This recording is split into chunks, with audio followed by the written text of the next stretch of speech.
What's up, everybody? This is the poker coaching study session. Today, we're going to be looking at Some live hands and then a bunch of all cards face up hands. We'll start with a hand from Derek. All right, let's see what it looks like. Do we not see your cards, Derek? We don't know what your hand is. That's Yep. interesting. Okay, Okay, so so which player are you? I'm the button right now. You're the button, and should we know what your cards are and you just haven't told us? Sure, I'll tell you. I have Ace King off. Great, ace king off. All right, here we go. Brian, you've got ace king off. It's been raised in the low jack -2, right? So this is a straddle game. Uh, Yeah. no surprise, Okay. Oh boy. because the first words out of my mouth is, "Can we make this a mandatory straddle?" when I sit down. Excellent. All right. So Brian, um, I'm gonna you're go on to the like 100. 100. Okay. 60, 80, 100. Yeah, that's great. 100, 110, anything like that is good. Derek goes to 120. Perfectly fine. All right. Fold, fold, and one call. The most surprising call. All right. So with this in mind, how do you range this guy, Brian? He's gonna have suited broadways, offsuit broadways. He's gonna have low to medium pocket pairs. Probably jacks are the best pocket pair he has. Hmm. Maybe Lot, queens. right. And focused on those pocket pairs. You can have some suited aces too, and Yeah. some suited connectors. But I would say it's more of the broadways and pairs. Yep. And what's the mistake that in that range, what's the mistake that he's made? What shouldn't he call that you just said in that range? Pairs. He's not and broadways. He doesn't have odds to call with the pair either, especially out of position. Yeah, yeah. The offsuit broadways that are not the offsuit broadways that aren't premium because he didn't raise in the first place, he needs to fold. Well, absolutely everything about that range is a mistake to call. Yeah, yeah. I don't know, Jacks. You think Jacks is a mistake? At If he this chose not point, to when raise. you ISO, if I was in live poker and I didn't three bet jacks and somebody ISO'd to 120 or squeezed to 120 over three players from under the gun straddle open, I think Mhm. jacks is a bad continue. You're Okay, so set you mining at that point. just fold it. All right. Um, Oh, I should But I'm mention. never calling there either. It's part of the problem. yeah, But yeah, you're not in the call mode, but they exist. Yeah, Derek, you wanted to mention? Like I've recently sat down. Mm-hmm. I've convinced the table to straddle every hand, Mm-hmm. and I've been running over the table by Good. by basically bluffing. Gotcha. But I haven't been caught yet. Great. So wait. I I've thought been like one, a two, and one, three players don't fold. I thought it's right. impossible to make them fold. Right, right. So like this is a rare situation where I'm running over the table. Okay, I'm good. being Okay. sarcastic because I make them fold all the time and run They over the do. table. Yeah, But Yeah. yeah, gotcha. All right. So So I think the biggest mistake here would be calling those offsuit broadways. For everybody's ace jack is instant muck. I don't even whether he played it in the first place is not great. But ace queen, you've I got to think fold ace queen in this it's situation. totally fine to muck jacks here Yeah. Okay. if this happens to you. Okay. You know. Yeah. I would have preferred to three bet the jacks to start with. Yeah. And then the on the suited Broadway side, what suited Broadways do you not hate the continue with, and what suited Broadways do you hate the continue with, Brian, in his range? Yeah, there is really not many that are great. The problem with most of them is that they're dominated. Um, I would want to have one that does not get counterfeited, that doesn't lose to the ace king straight. So I definitely don't want to have. Well, actually, I guess it is nice to have a hand like Jack 10 for when they do have ace king and stuff like that. I mean, dude, there's not really any of them that I think are valid to have here that you're not already three betting. Okay, but assuming that you have that you've put in a flatting range, obviously, if you got here with ace king suited, you're fine. Um, Yeah. got here with I ace queen suited, I would be okay with one that has a ace in it. right? Ace queen suited, um, ace 10 suited, I think throw away. I mean, Oh I yeah. mean, if Ace I'm gonna jack play suited, it, I the throw away. suited, the suited value, it has to have an ace in it because it can make the Right. nuts. Right. Otherwise, it's not worth it. Right. King, queen, and what about king, queen suited and queen, jack suited? Throw both of those away? You should throw them away because you just don't. You can't make. You can make a royal flush if the nuts are as straight as the nuts. Okay. That's it. But you have less like with ace, jack, ace, king, ace, queen. You can still make straights, but you can Right. and you always make nut flush. Right. Gotcha. All right. Here we go. You get a flop that is great for your hand and very vulnerable to his continuing range. Yeah, that's actually not a great flop. But it is what it is. I know. I know. That's What what I'm does he saying. do? Let's see. He checks. What would you like to do?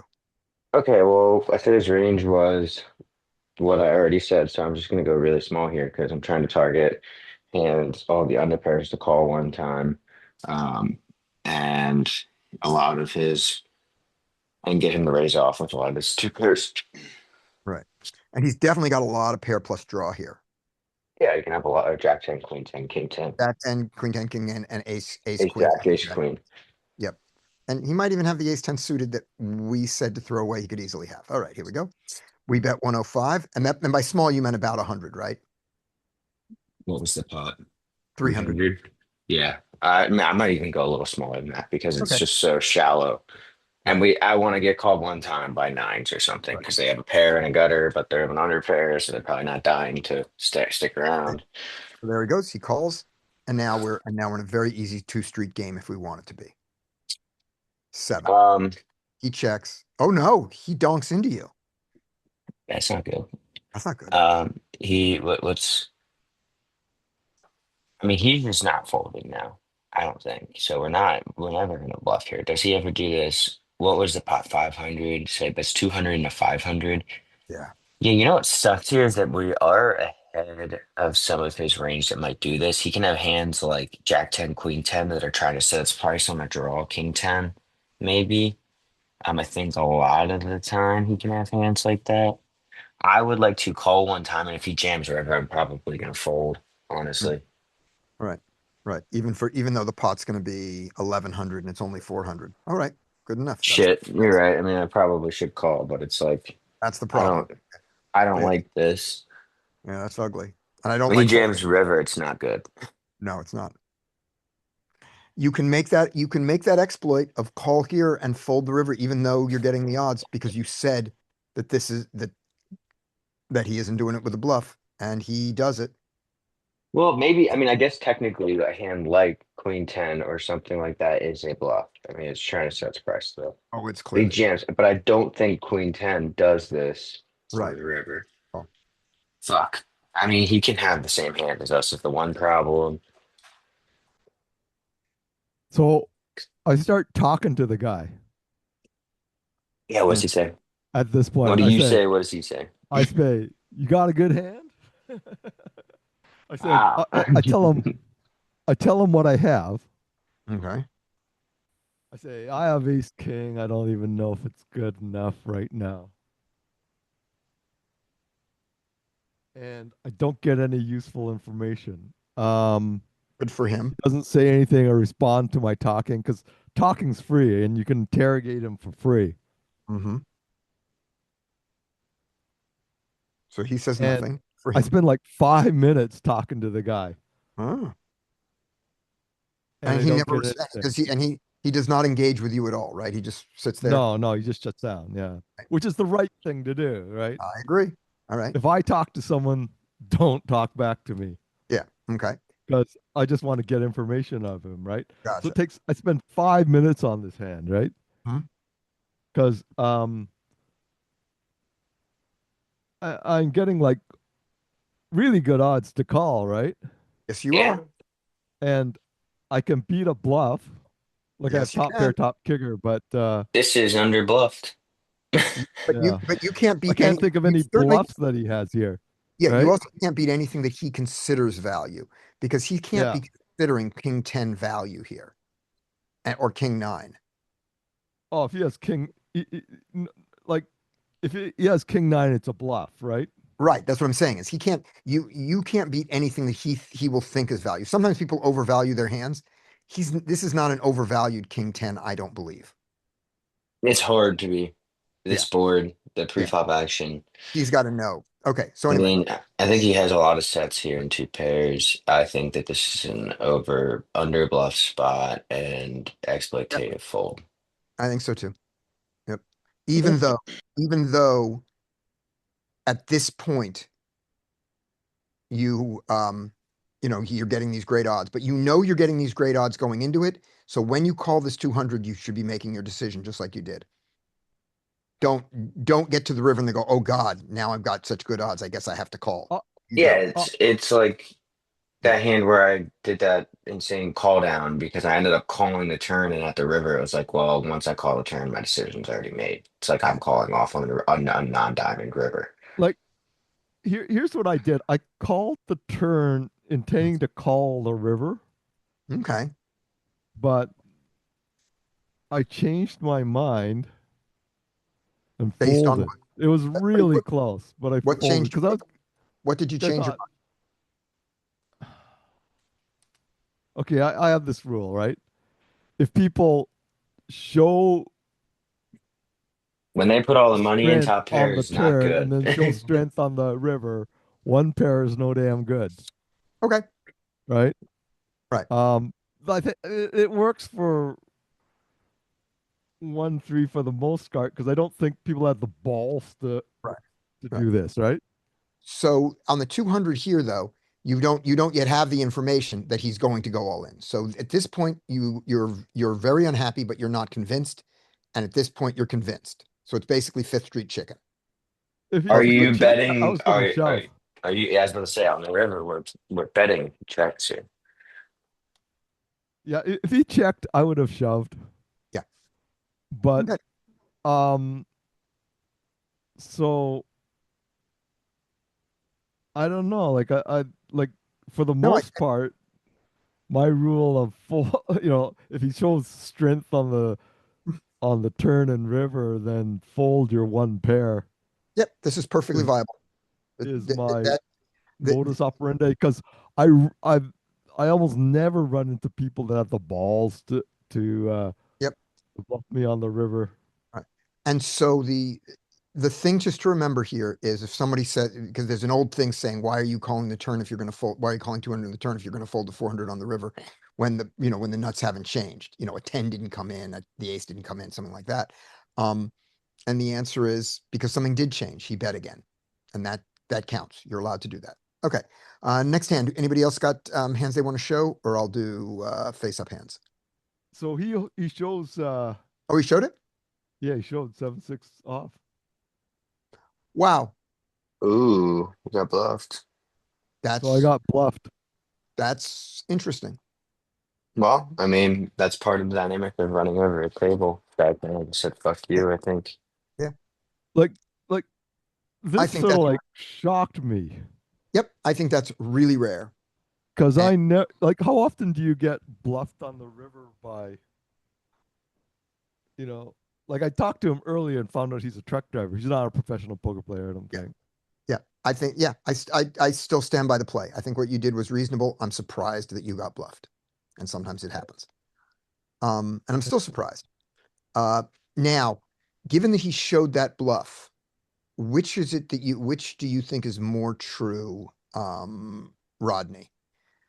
Do you think it's more true that he is going to later in the game be that he is a bluffer? And so we're going to see a lot of bluffs from him. And, he's showing it up. This is the kind of guy he is, or he rarely bluffs and he's showing the bluff to advertise so that you call him the next time. Which do you think is more likely? Rarely bluffs and showing Okay. bluff the other time. Okay.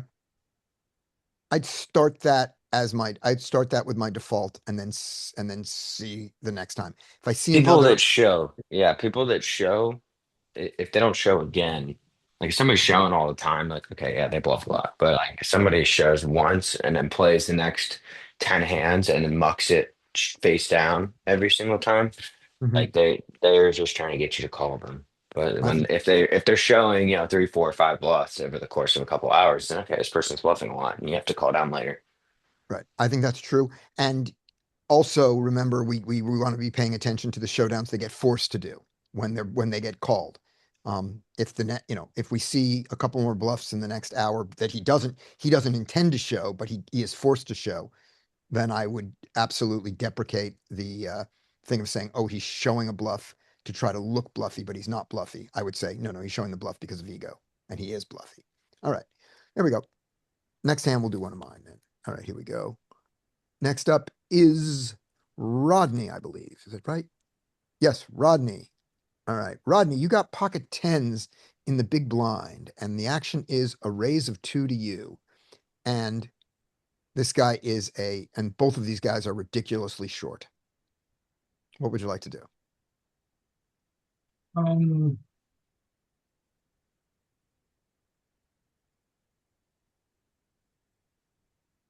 I think I would just opt to put him all in right here. Gotcha. Now put both of them all in or just the 10? Oh, The I 10, did, oh, I'm 100% with you. oh, I'm sorry. I Just- didn't realize that the small blind called. Small blind called, and he's also got 33. That's what makes it interesting. We definitely Yeah. want to go. 10 is easy. Jam for 10. Yeah, that's why I was just thinking 10. Do we want to jam for 35? Mm. Tough call. I'm not really sure about that. I may probably just call, but Mike and Larry like to shove. So yeah, let's just shove it all. Yeah, I think so. 35. I think that's the right play. I think the play is just shove.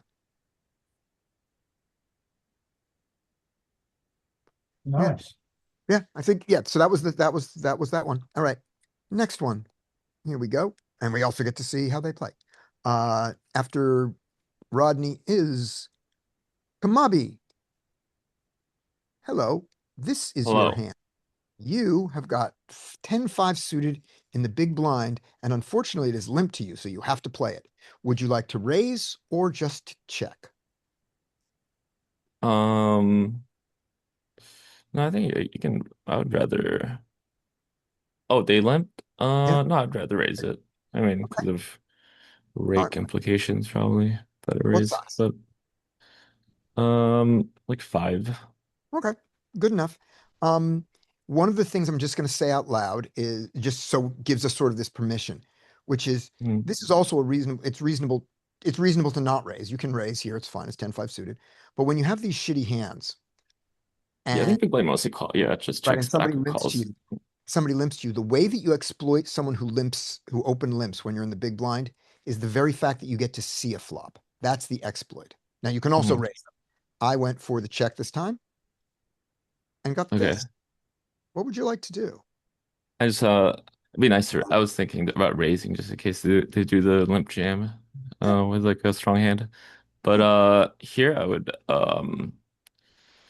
I mean, since you check, I would probably I'd probably just check. Okay. I mean, yeah. I mean, you didn't show. I mean, if you And just is your check, check you didn't really show aggression, so I would just check back to them. And and you is your can check think about check raising. right? That's what I'm saying. Is your check with the intent to raise a small bet and call a big bet, or is it just to call? Are you just in check call mode at this moment? At this point, I'd probably just check call. All right, let's go check. He bets big, very big. Okay. A little worrying. I mean, because of, I mean, you're really only dead to like aces, nines, and ace nine. There's implied odds. I would call. I'd like to call here. I would be shocked if he had a full house already, Right. but he could I'm have just, an ace. yeah, And an yeah. ace is great because when you hit your flush, he's going to give you money. All right, so we call. Yeah. There's very few combos anyway, so. The queen comes. Yeah, I would still check. I mean, yeah. I mean, this is half pot set. Do you have any? Hmm, The interesting. chat should be going crazy right now. Make your decision. I don't know. Yeah, I think this is like a good time to. I feel like I'd just better. I feel like you need more equity to check raise. Like maybe so a gut shot. I would just honestly. Would I call donk though? Yeah, I guess maybe check raising might be better here. But I mean, you are blocking. Okay, I would just probably do like 12. Okay, so you're check raising. Tell me why you're Yeah. check raising here. You didn't check raise the turn, or you didn't check raise the flop when you had two cards to come, but now you only have Th one card to come. Why are you check raising? this is By the way, mostly this is you- as a bluff. right, but Uh, what has made you decide to bluff the turn when you didn't decide to bluff the flop? um, I can't imagine he has an ace here. I mean, it's more like he has like a nine or like a pocket pair that's weak that's just trying to get through like the turn. Now, what So made you say I'm that? really trying to deny equity here. Exactly. But why did you say that he doesn't have an ace here when on the flop, we said we don't think he has a full house, but he could have had an ace. Why do we think he doesn't have Uh, an ace here? Because I agree with you. I feel like when someone it's usually small bet, large bet, not large bet, small bet when it's a strong hand. Yep, This exactly. one, this one, yeah. The That down bet is it's not kind even a of a down bet. It's tell. the same size bet. Same That's size bet, better. yeah. He bets 4 on the flop and 4 on the turn, and I believe that in that R- range, aces are underrepresented. Now, Mike is yeah. saying just call. I'm I'll look at the chat after. Yeah, But Mike says just call, and just Larry's call. on I think check. calling's fine. Right, Larry's on check. Look, yeah, I'm definitely not folding. The There's the no chance the of folding here. the problem I have with calling is that you'd have to donk to make your money, or just check when you get the flush and hope they're gonna bet back, which I don't know how likely people are to triple barrel bluff. Well, So I went like with Mike's line, yeah, okay. I think it's but okay. yeah, but let's Just see if I yeah. don't get the spade. We'll see if I donk the river. Oh, this is great.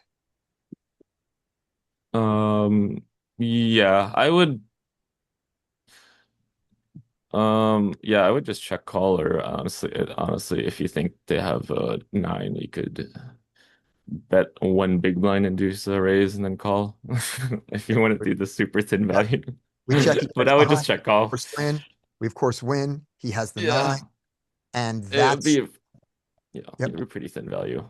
right. And that was the thing about this hand to notice. That second bet screamed of 9. And Yeah. so we got there. We won the hand in one of the ways to win the hand by getting there. If we don't hit the river, we may have to donk bluff this if we don't check raise the turn because his hand Yeah. his same size bet screamed of 9. Yeah, Now, in live that would be similar too if people do like the same size, or if they just do double, yep, those are like those are 2x key. size. Right. Now, anybody here want to, given that his bet screams of 9, anybody want to donk the river small into the 9? Or do we just want to check call, and in this case, check? Who wants to bet the river? I think when you've got showdown, checking is probably optimal. I think so too, because although it screams of 9, that doesn't mean that you're right. Right, that's true too. Yeah. So I don't think I like betting out on the river Yeah. when we get the 10. Hmm. I would like to bet out on the river if we don't get the 10. There we go. Okay. After Kamabi is Derek. Yo. Okay. All right. Derek, you have got ace jack suited. Woohoo. Um, so we're raising. Okay, we open. We get called the big blind. Absolutely standard. And you flop Usually I this. raise 5 or to 8 Mhm. big blinds in my game because people call too much. Yep. Yep. I realize that's not GTO, but I don't give a fuck about GTO in the game Nope. that I Nope. play. If they're making that mistake, then that's a great exploit. Yeah. These people are not making that mistake. In this game, I believe that an 8 big blind open is a mistake. So this is like 5-10 or This is just everyday 50 cent $1 online. People are making lots of mistakes, but they're not making that mistake. oh, okay. Okay. Here we go. He checks Okay. to you. What would you like to do? So this is kind of dry-ish. There's the 2 clubs, but it's jack and 2 low cards. Mhm. So I think, does this hit my range very well? Not really. The 2 and the 6 Mhm. mean that it's not hitting my range that great. The only highest card is the Jack. Mhm. So this doesn't hit my range very well. Okay. So what do you want to do? So I'm going to bet Okay. this infrequently, but bet largish. Okay. So like 4, something like that. So I'm betting largish. I'm Okay. not betting the usual 1/3 pot. Right. You're betting So three so and a half, I 4, can bet 5. 7 here. Okay, so you're going to overbet. All right. Yeah, I'm betting I 7. It seems unlikely that I'm going to overbet, but let's see what I do. I bet small. Oh, I hate it. I hate it a lot. Okay, that's fair. We'll take a Why, look. We'll why take a did you look at come this. to such a small size? Um, because I want to I drag everything to the turn, and because when I bet large on the flush draw board, I limit all his draws to flush draws, and I don't want the other ones to fold. So the flush draw calls the 4, but all the other ones don't. So that's the thought. Is it right or not? Don't know. We'll That's look not this what up. you want, though. We'll I look think this it's up in fine GTO. actually. We'll look this up in You GTO and see. don't you want to bet infrequently on large on this That board, not we're gonna find small out. Uh, We're gonna find out. You're Technically, m this maybe not with the an flush draw. unsolved spot. Like you're not really solved M here. sure you are. This is m just m cutoff m versus big blind. This is a nice standard Oh, world. I thought you were three ways. No, not three Oh, ways. my bad. Okay, my bad, my bad. I thought we were three No, ways here. I no, was this is about to absolutely say. normal. Yeah, so we'll look Oh it up. yeah, I well, yeah, I Right. think it is So fl with a flush right. draw. So my thought process may be wrong, but that was what it probably was. Mike is on team large. That's fine. We'll take a look at that, but we'll play it out. In this I case, don't understand your thought process at all. no, you think my he thought process is wrong. That's different than not understanding it. his thought process is his thought process is to bring everything to the turn. So he wants to get value from pocket eights, pocket sevens, pocket fives, all of that shit, 6x, flush draws, gut shots, all of that shit, and then target But all of that for and more value on the turn. but Right. you also don't All want to the bet stronger big hits. because they still have a lot of equity with like flush draws and gut Oh shots. yeah. No, no. If he's got a flush So draw yeah, here, I am making it easy for him. But even You when I should make it hard for him, even when I go to he has 4, more he flush. still Yeah. calls me. So the range that he takes to the turn when I bet large is not the optimal range I want to have for the next street. That's the thought process. It may be wrong. I'm saying that that's what it is. Now, But let's find out. But we're going to play the hand out, and then we'll go, and then we'll look at a solve. So mm, as played, you bet small. You didn't like it, but you bet small. You got called. You like that, and you get to 4. And he checks to you. What would you like to do now? Okay. Usually for one pair hands, I don't like to have a big. I'm conflicted, right? On the one hand, you think this is like going to be a way ahead, way behind situation because you've got one pair, no draw for the most part. And you think that what could he bet? Like, you think what could he have, right? What's his range? Obviously, flush draws are still there, right? Um, there's no Jack 6, Jack 4, Jack 2, 6, 2, There's 3, but 5. there's There's 3, 5 6, certainly, right? 5, and 6, 4. But the other ones there Three, aren't. I'm with you. Yep. yeah, and like there's Ace 5 and Hmm. of clubs is Yeah. definitely there, right? Yeah. But so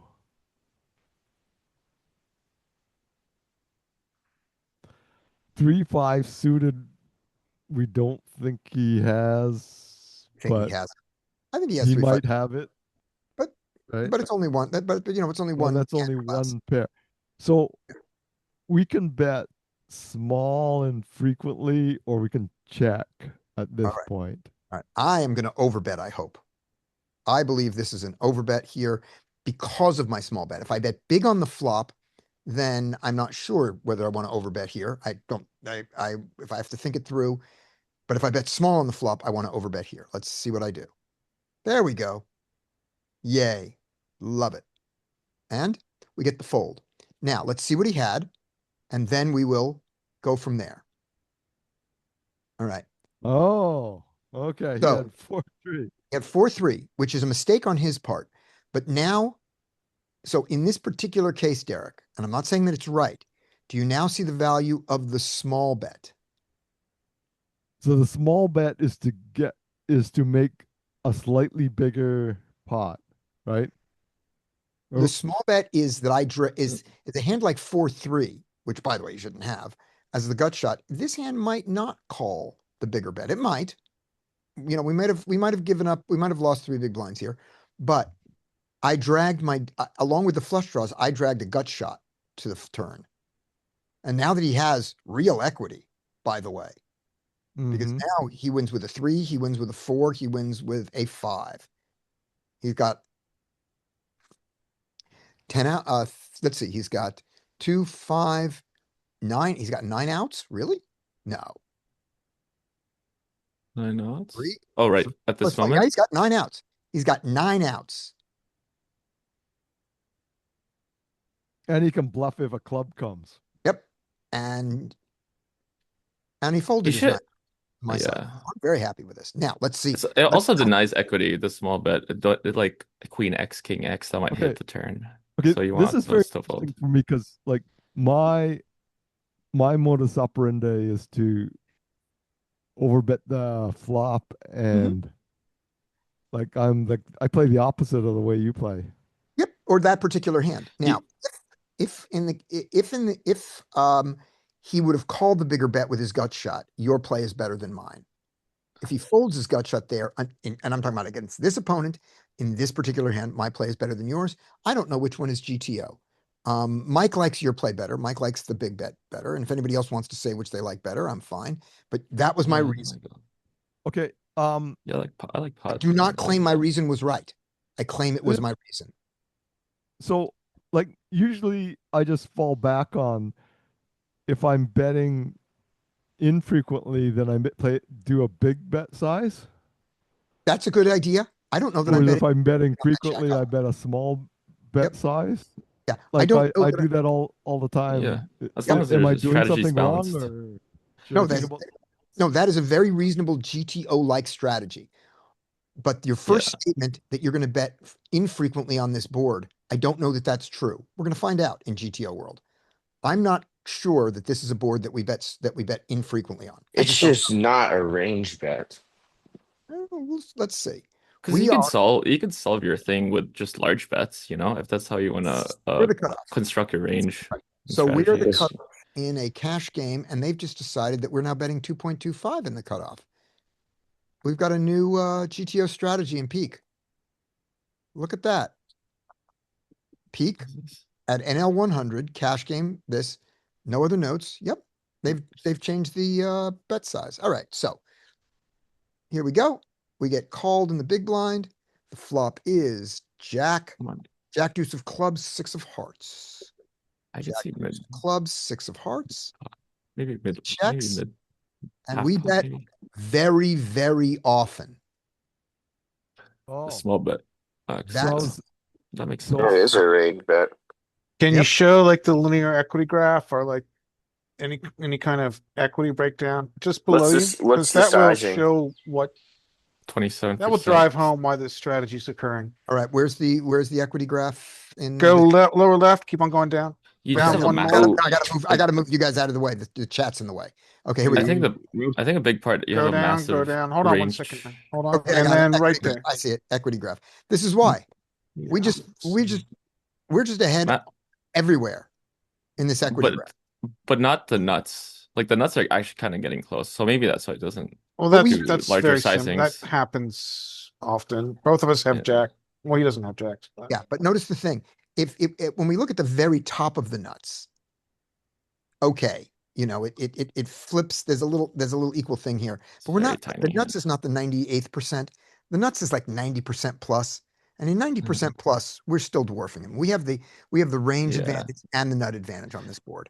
That's Hey, Yeah, that's true. nuts is sort so, of in here. theory, when we have such a dramatic range advantage, we're going to bet small and often. Okay, so Now you can, I was take the I was theory with a totally- grain of salt and discard it. It may not really apply to your pool, but Yep.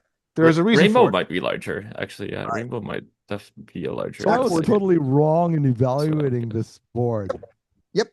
It's that's a jack, because I bet you jack if you make it a jack low six jack two or jack four. versus Is it jack six two or jack four Right. two? Now notice the interesting thing here. There were almost It's- no big bets in It's the jack six draw version, two. right? It was Jack 4 deuce, was that it? Or Joust 6 deuce. Sorry, let me get that right. Yeah. Jack 6 deuce. This is the No. rainbow version. Like the jack and there are two of the same Yeah, it's suit, like right? that. Right, but Right. here's what we're looking at. Let me open up another window for you and I'll show you what we're talking about. Peak library. And this makes this is just getting pure value from jack X. Here we go. That are weaker, I guess. Game type cash, fix max 100, NL 100. Good, that's what we want. Save, and we go cutoff raise, button, big blind call, and we are on Jack six. The pair is the Jack deuce, Jack deuce and 6, and Jack deuce and 6 rainbow. Check. Now here, look at these. Look at the difference between these two results. This is the rainbow one. This is the flush draw one. Flush draw one, no big bets at all.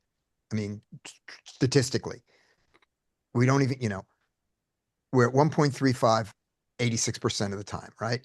Now, on the rainbow board, we check much less, but we have much more of the big bet, much more. Yeah, I think that's a good heuristic takeaway. On a rainbow board, disconnected like this, we can use big bets. Right.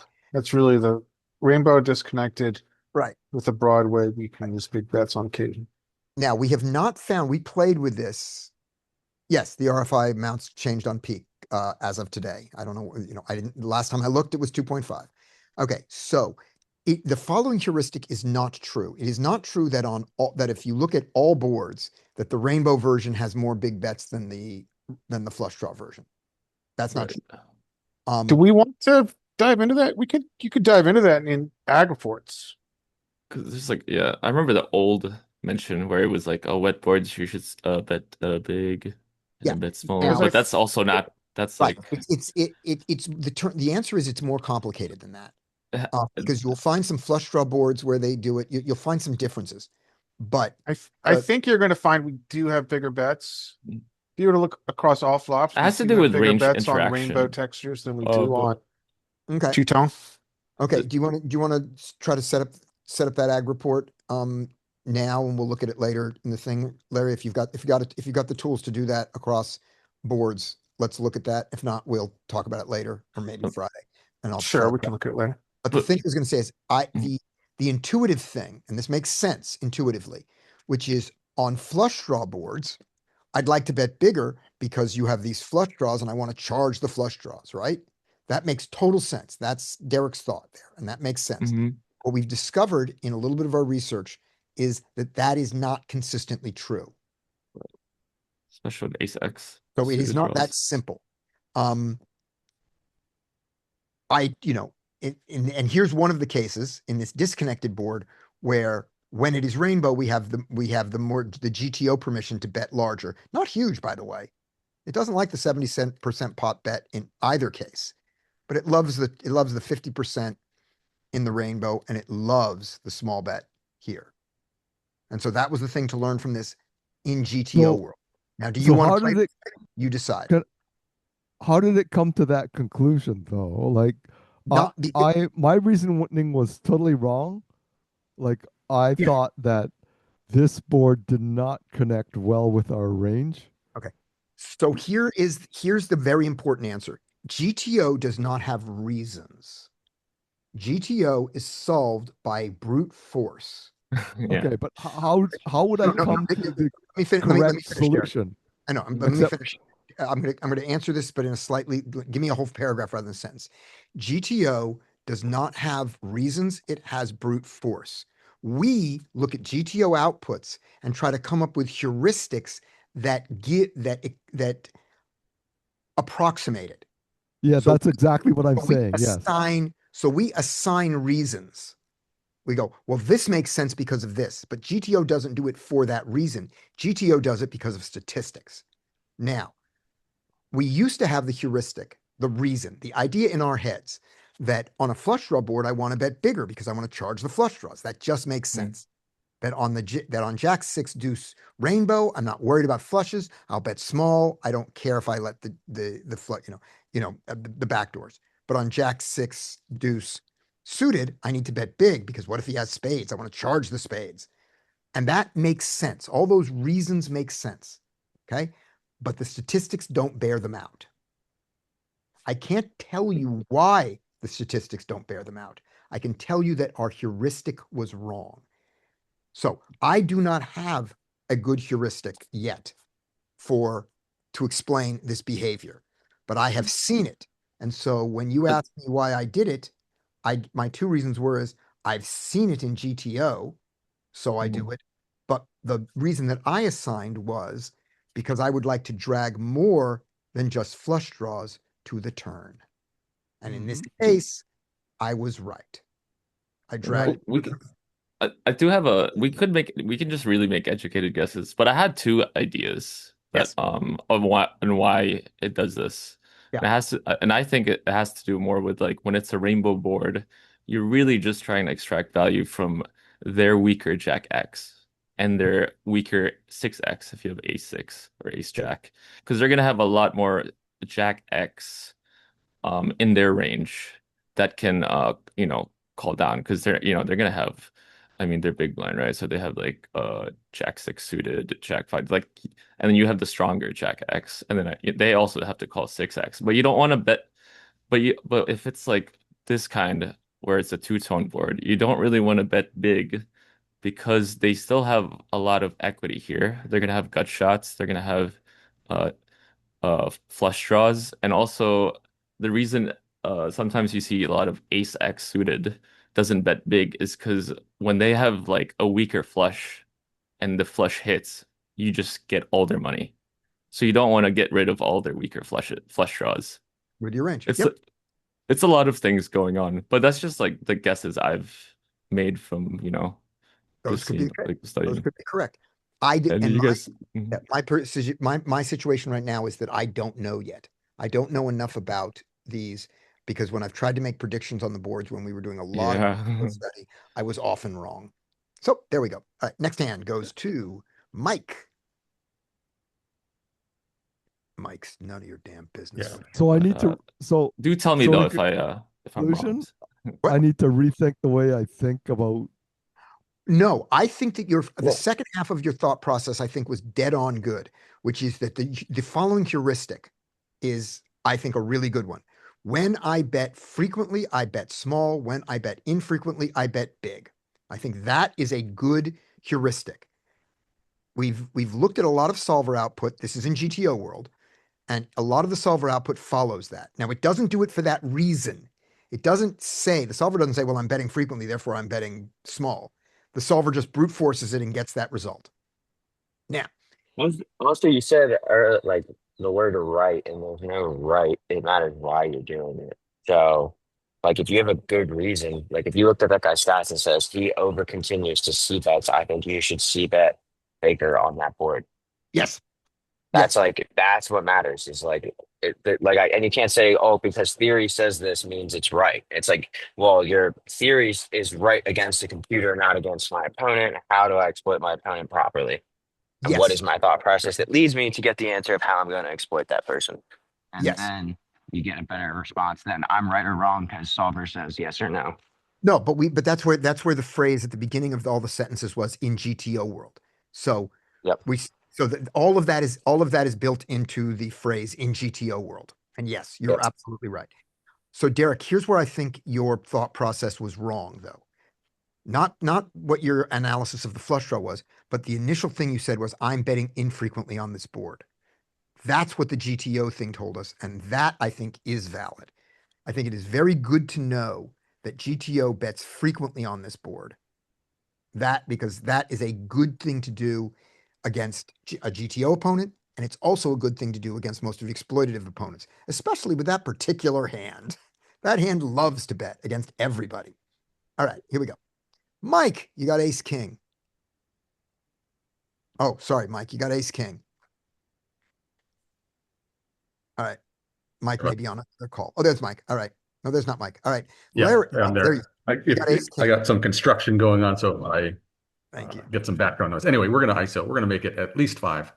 All right. Um, He's 5. Interesting. So what makes yeah. you want to do this Well, one? Because your ISO size is normally 4. Is that because of just yeah, it's normally 4, because I think we've seen this guy already limp call a bunch. So I'm just kind of exploitatively going bigger here.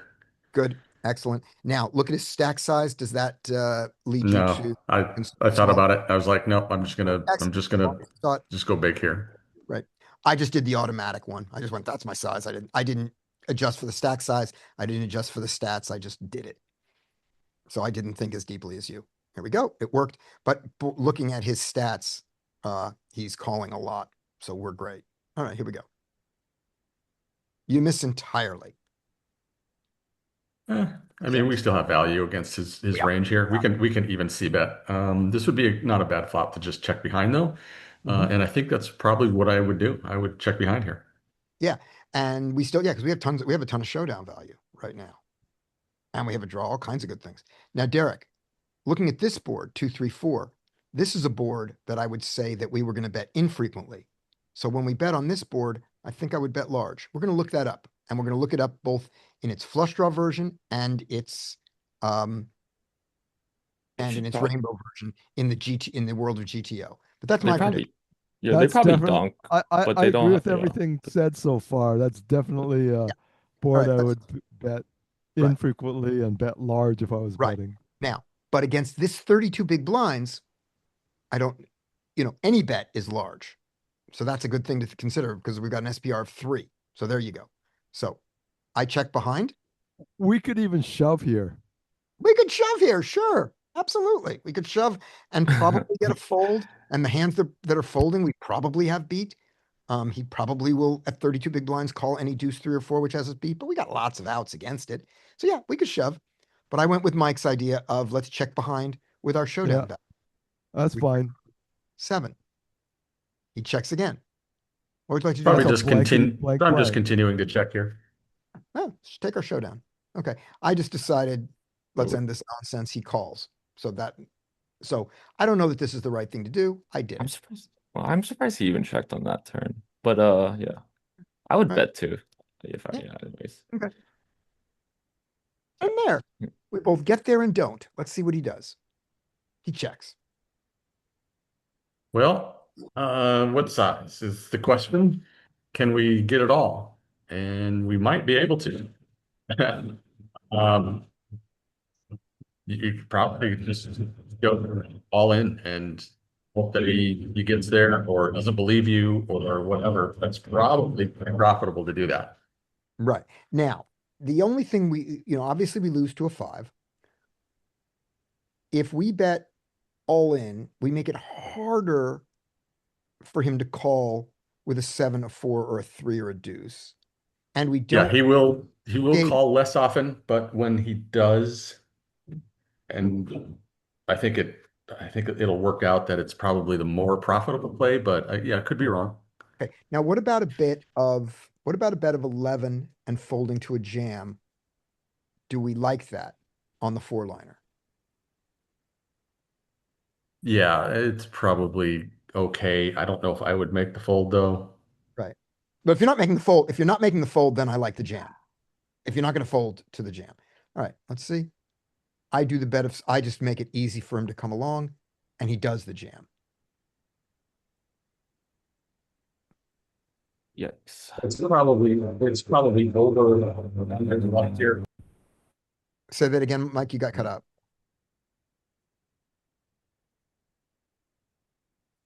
Okay, we lost Mike. Maybe he'll type the answer of what he wants to do here. But anybody else, Mike, anybody else tell me what you want to do or type what you want to do here.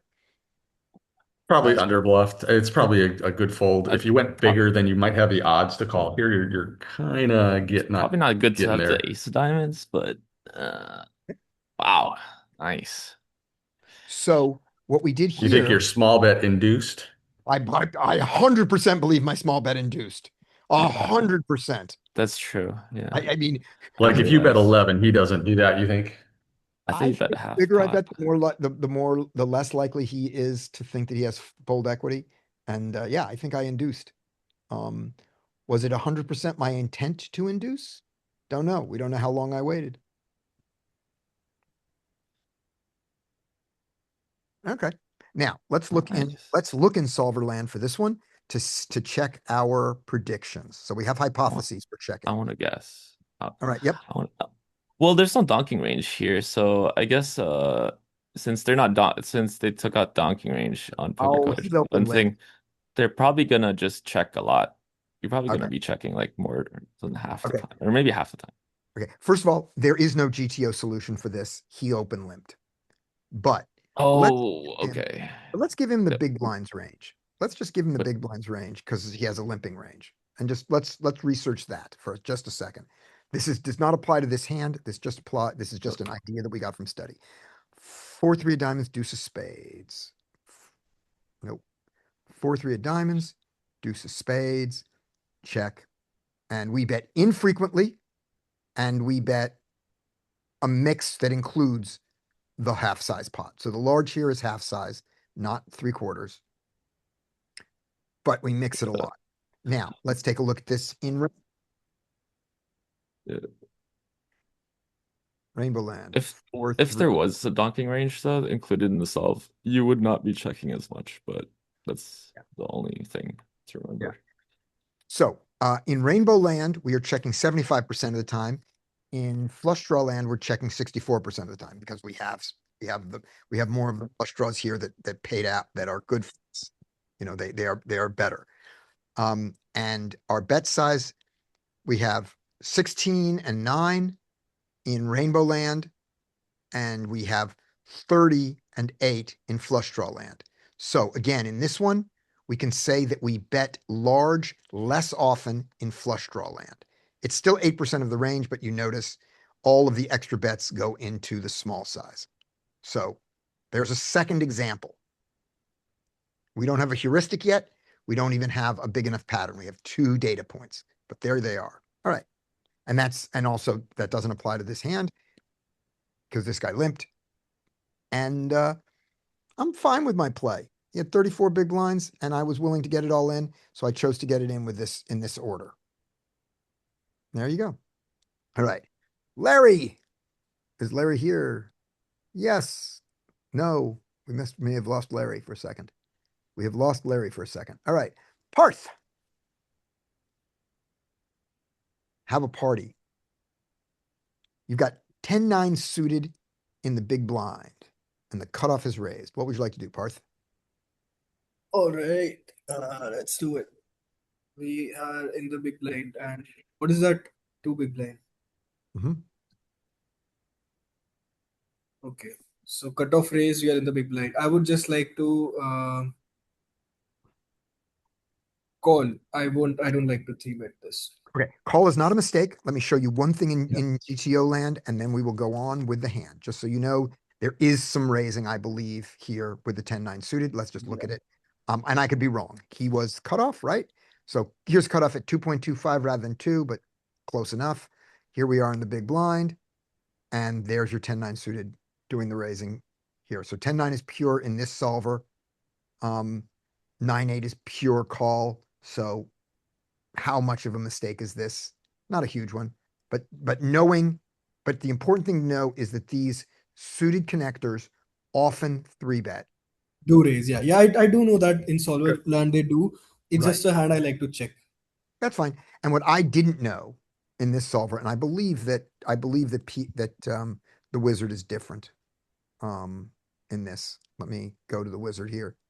I believe the wizard is different because that's how I learned it, and I didn't think it was pure versus the cutoff. But I haven't studied these in so long because I'm doing other things with life and poker. All right, here we go. So this is a normal 2.5 open, which is different. And this is one that I learned. So cutoff raises, the big blind here. Oh, okay. Pure for the 9-10. Yep. So good to know. Good to know this area here.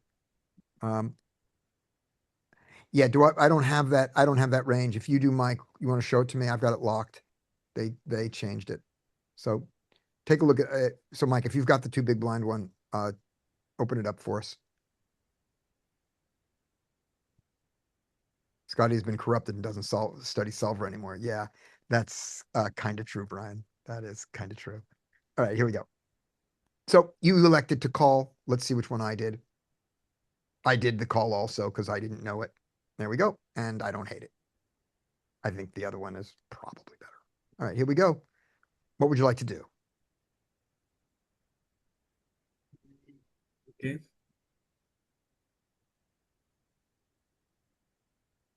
What would you like to do, Parth? Check or bet? I would like to check. Good choice. All right. You check. He bets small. Okay. Let's see. 4 of hearts, 2 hearts, Jack diamond. We have something and nothing at the same time. Mm-hmm. Let me think this one.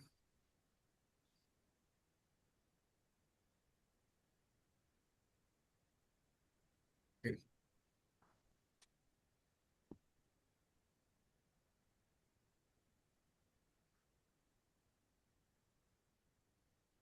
I'm gonna put things in while you wait, but I'm not gonna show you the I'm not gonna show you a GTO answer. I'm just thinking if I like to raise here some ever, but it doesn't really like I don't love it. So let's just call. Okay. So you should definitely okay. So I believe you should never fold this. Let's start with that Yeah. to the small bet. That is, if you fold this to a small bet against competent opponents, they're going to just run you over. Now, against incompetent opponents, they're not going to run you over because they don't try to run you over. Yeah. But against people who are good, they're going to run you over. So I don't think you can fold this yet to 1.4. And then when you pick up no equity on the turn, you fold. And then when he checks back, you consider bluffing the river. Those are all the things. Yeah. But if you're going to have a robust check raising strategy, I believe this hand should be a high consideration for a low equity check raise. The queen 10, the queen 10 seems like a really obvious one, but I think this one is one. Now, the problem is we may not get to see it in the solver. I'm gonna have to move him into the hijack to see. Let's see if I find the check raise here or not. I do. I'm happy I found it. Let's see how it works out. He calls. Not ideal. And you're now going to play the check raise line. Well, that happened. What would you like to do, Parth? Boom. Ha. Well, no, because if Ooh. I got nothing, I would have given, if I hadn't improved Well, my that's equity, I would have given up. that's Yeah. what's good about these check raises is it's like a really easy way to play. It's Yeah. like, oh, I pick up equity, I continue. I don't pick up equity, I check down. Right. Yeah. Give I up. just want to know that why you love check raising on this board so All right. much and not call. So the answer is this. When we have the check out of position strategy and we don't donk, the way we want to have is we want to have a robust check raising strategy. That is a better way to play than the donking way. And that includes also when you're the initial raiser, a robust check raising strategy is good. So the robust check raising strategy is going to include value, it's going to include high equity bluffs like 3-5 of hearts. That's a great one, ace 5 of hearts, ace 3 of hearts. Those are all really high equity things. Great. But it's got to have some low equity ones too. And I like this one because it has lots of things that it can continue. Right, and Mike says versus the people who c-bet 100% of range, the robust check raising strategy is a great strategy to exploit them. Yeah. Yep. So that's what we like about it. And why do we like this candidate? Look at all the ways that it can pick up equity on the turn. It can pick up equity with a Yeah. queen, an 8, a diamond, a 7. 10, a 9, a 7. All these are great. Even a king. Yep. Don't love the king. Don't love the king. Yep. Don't love the king. But it is equity. Honestly, a king is actually really nice. It's an overcard to the jack if that was his reason. You know? Yeah. It's an Sometimes it's like, I mean, Yeah. sometimes they pick up 2 pair, but sometimes they don't. A lot of time they don't pick up 2 pair, and it makes it a lot harder for them to call down with second pair because they just look at the value of their hand, not Mhm. they don't make sense of why you would have a king in your range. Yeah. All right. So Parth, you've gotten the 8 and you've chosen to check raise, which was uncomfortable for you, but you did it. What would you like to do now? Yeah. I mean, eight diamonds is one of the best cards for us, so definitely like betting it, and I like going large as well. Not like overbet large, but I would say like 15, somewhere Yeah. like 15. Yeah, anything from Yeah. 12 to 15, something like that, right? Yeah. All right. I overbet it. I don't claim this is right. I don't know that I would do this if I was replaying the hand, but I did it. And he called. All right. We would like to get there. And if we don't Amazing. get there, we are strongly considering bluffing this river and making it a triple. Bye, Rodney. I think it's perfect. Oh, Boo! oh, Boo! what would you Well, like? it's a Rigged. let's fold. Let's just fold. Yeah, we should let this one go because the goals were too good to us. We should let this one go. But yeah, definitely, we'll bet here and we'll just jam. Okay, We'll jam. just jam. All right, let's see what he folded. Jack X 10. Nothing. Yeah. He folded Ooh. nothing. So our bluff was going to work on the river. So you extracted max value from We that. didn't need to bluff. And interestingly, it looks to me like our bluff size and our value size is the same. I think that was good. I that think was, when you overbet the turn like that, Scotty, you don't get to change your size on the river. You don't get to change your size. you Like, you yeah, always like I just think jam if you river, were, right?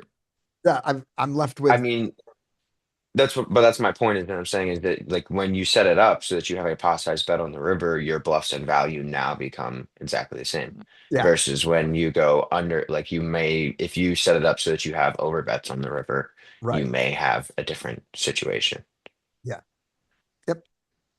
There we I have go. a question. Let's With see our this polarized exact here. hand that he had, and when we check raise the flop, can he ever re-raise us, or should he always call with this exact hand when we You should if call. we're playing check as raise him, the flop?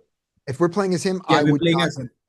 I wouldn't. If it were me, I would not 3-bet here. I would call with my. Equity because I Yeah, I don't. would call, and if you check turn, I would blast. Yeah. Exactly. So So- if this 8 comes and now I check, you can turn your king 10 into a bluff. Well, and that's for him too. Like if he doesn't have, say, he has ace 10 of hearts, and you have ace jack here that you check raised for. You got here in ace jack for whatever reason, and you check raise ace jack, and now on the turn, a king comes off, and you check. I mean, I'm absolutely starting to turn king 10 into a bluff there.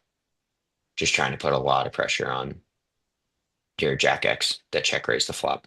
Because I don't think you're going to check a lot of sets. Like you were here yesterday for that hand that we played where Scotty bluff catch with pocket kings, right? After he check raised the Free flop, flop. and then we said he doesn't have a set. We said he doesn't have a set when he checks the turn because he continues all of his 2 pairs and sets, all that stuff continues, straights continue. So he was able to bluff catch Richards. Same reason he could start blasting on the turn is that you're able to start turning your hand into a bluff when they check the turn there. Now we're going to look at this in GTO world. And the thing we're going to notice here in GTO world is I've put him in the hijack rather than the cutoff because I need us to have 10-9 suited. And so we get a sliver of it there. So that's why we did that. All right. So we check. He bets and he bets small. All right. You'll notice, by the way, if you want to see what his range is. And now our 9-10 suited. Does it polarize? It loves to bluff the 9-10 of hearts. It does not love to bluff the 9-10 of diamonds. So this was a GTO mistake of mine. I regret nothing. And the thought process, why, you're bluffing a low equity bluff. Turns out that in this area, it wants high equity bluffs from the 9-10. Let's see what our low equity bluffs are. 6-5. 6-5 with a direct gut shot. You don't need to have you don't need the hearts. The diamonds are enough. And the direct gut shot without the back door or the front door flush is mostly a call. That, 5-4 is value and, and equity denial for him. Because we don't expect a jack to fold here, but we get to fold out other things. So there's your 5-4 bluff. Now let's see. These other 4s don't do it. So the 5 is the enough additional equity of the back door. This is our logic.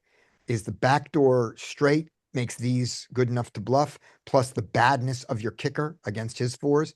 The better kickers just call. And all of this, Derek, is a human assigning reasons to a statistical output. None of these Right. reasons are true. I This is, agree. this is the story we humans tell ourselves. Is there a way to see the buckets like on the left side if you click categories? Does that show the I bet it does. Where's categories? or on the very left side about down? Categories.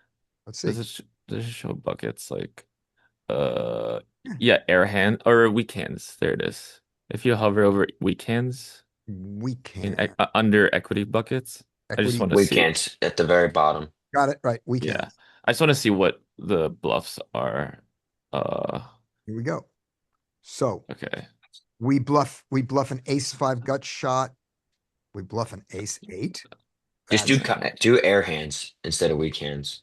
Okay. Does bluff air? There now we Okay, can see bluffs okay. specifically.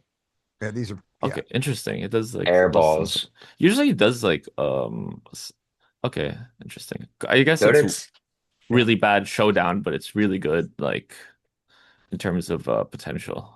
Yeah, these Mike's pointing out that these are going to have the ace of hearts in them.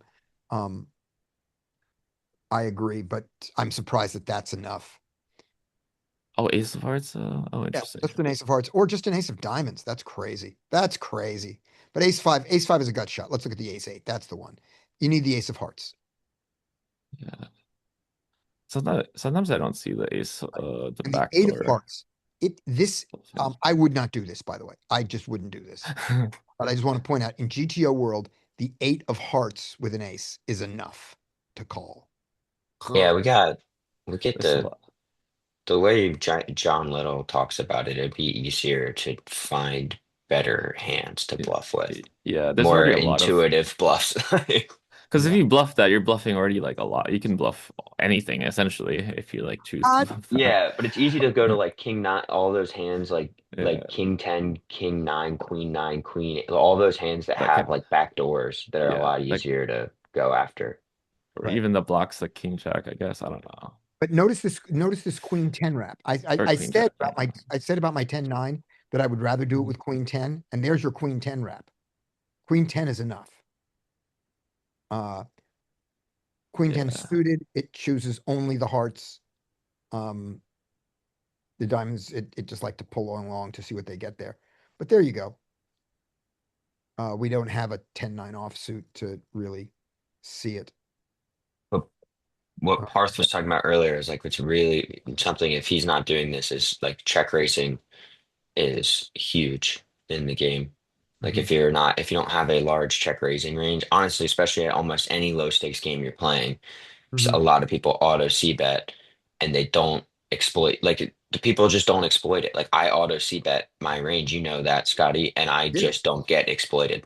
They Like just I like just that. don't have people check raise bluffing me. Like I'm watching, I barely get check raised. Yeah. And when I do, it's almost always value. It's like Yeah. I auto C bet everything, and you guys don't check raise me. It's ridiculous.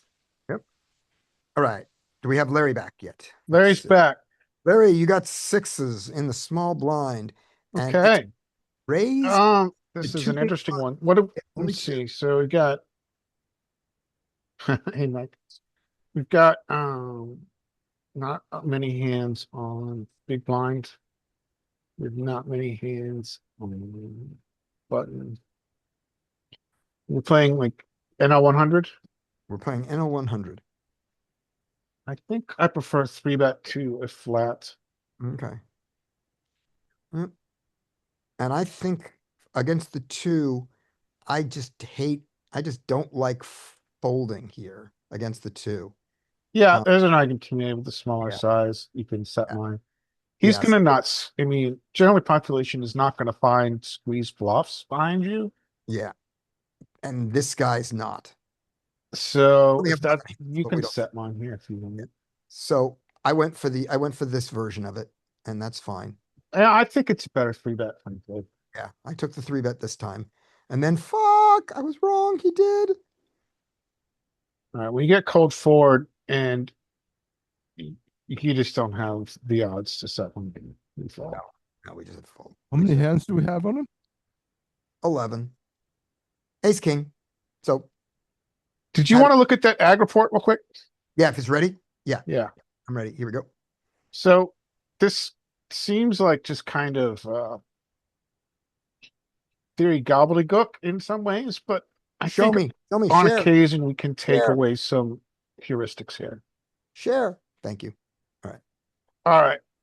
The question is, what does the flush texture of the board do to our bet sizing on flop? Okay. This is That's the question. And Yeah. generally, I think this is so the average on the top you see here is across all flops. Mm-hmm. We are using big size 13% of the time. Right.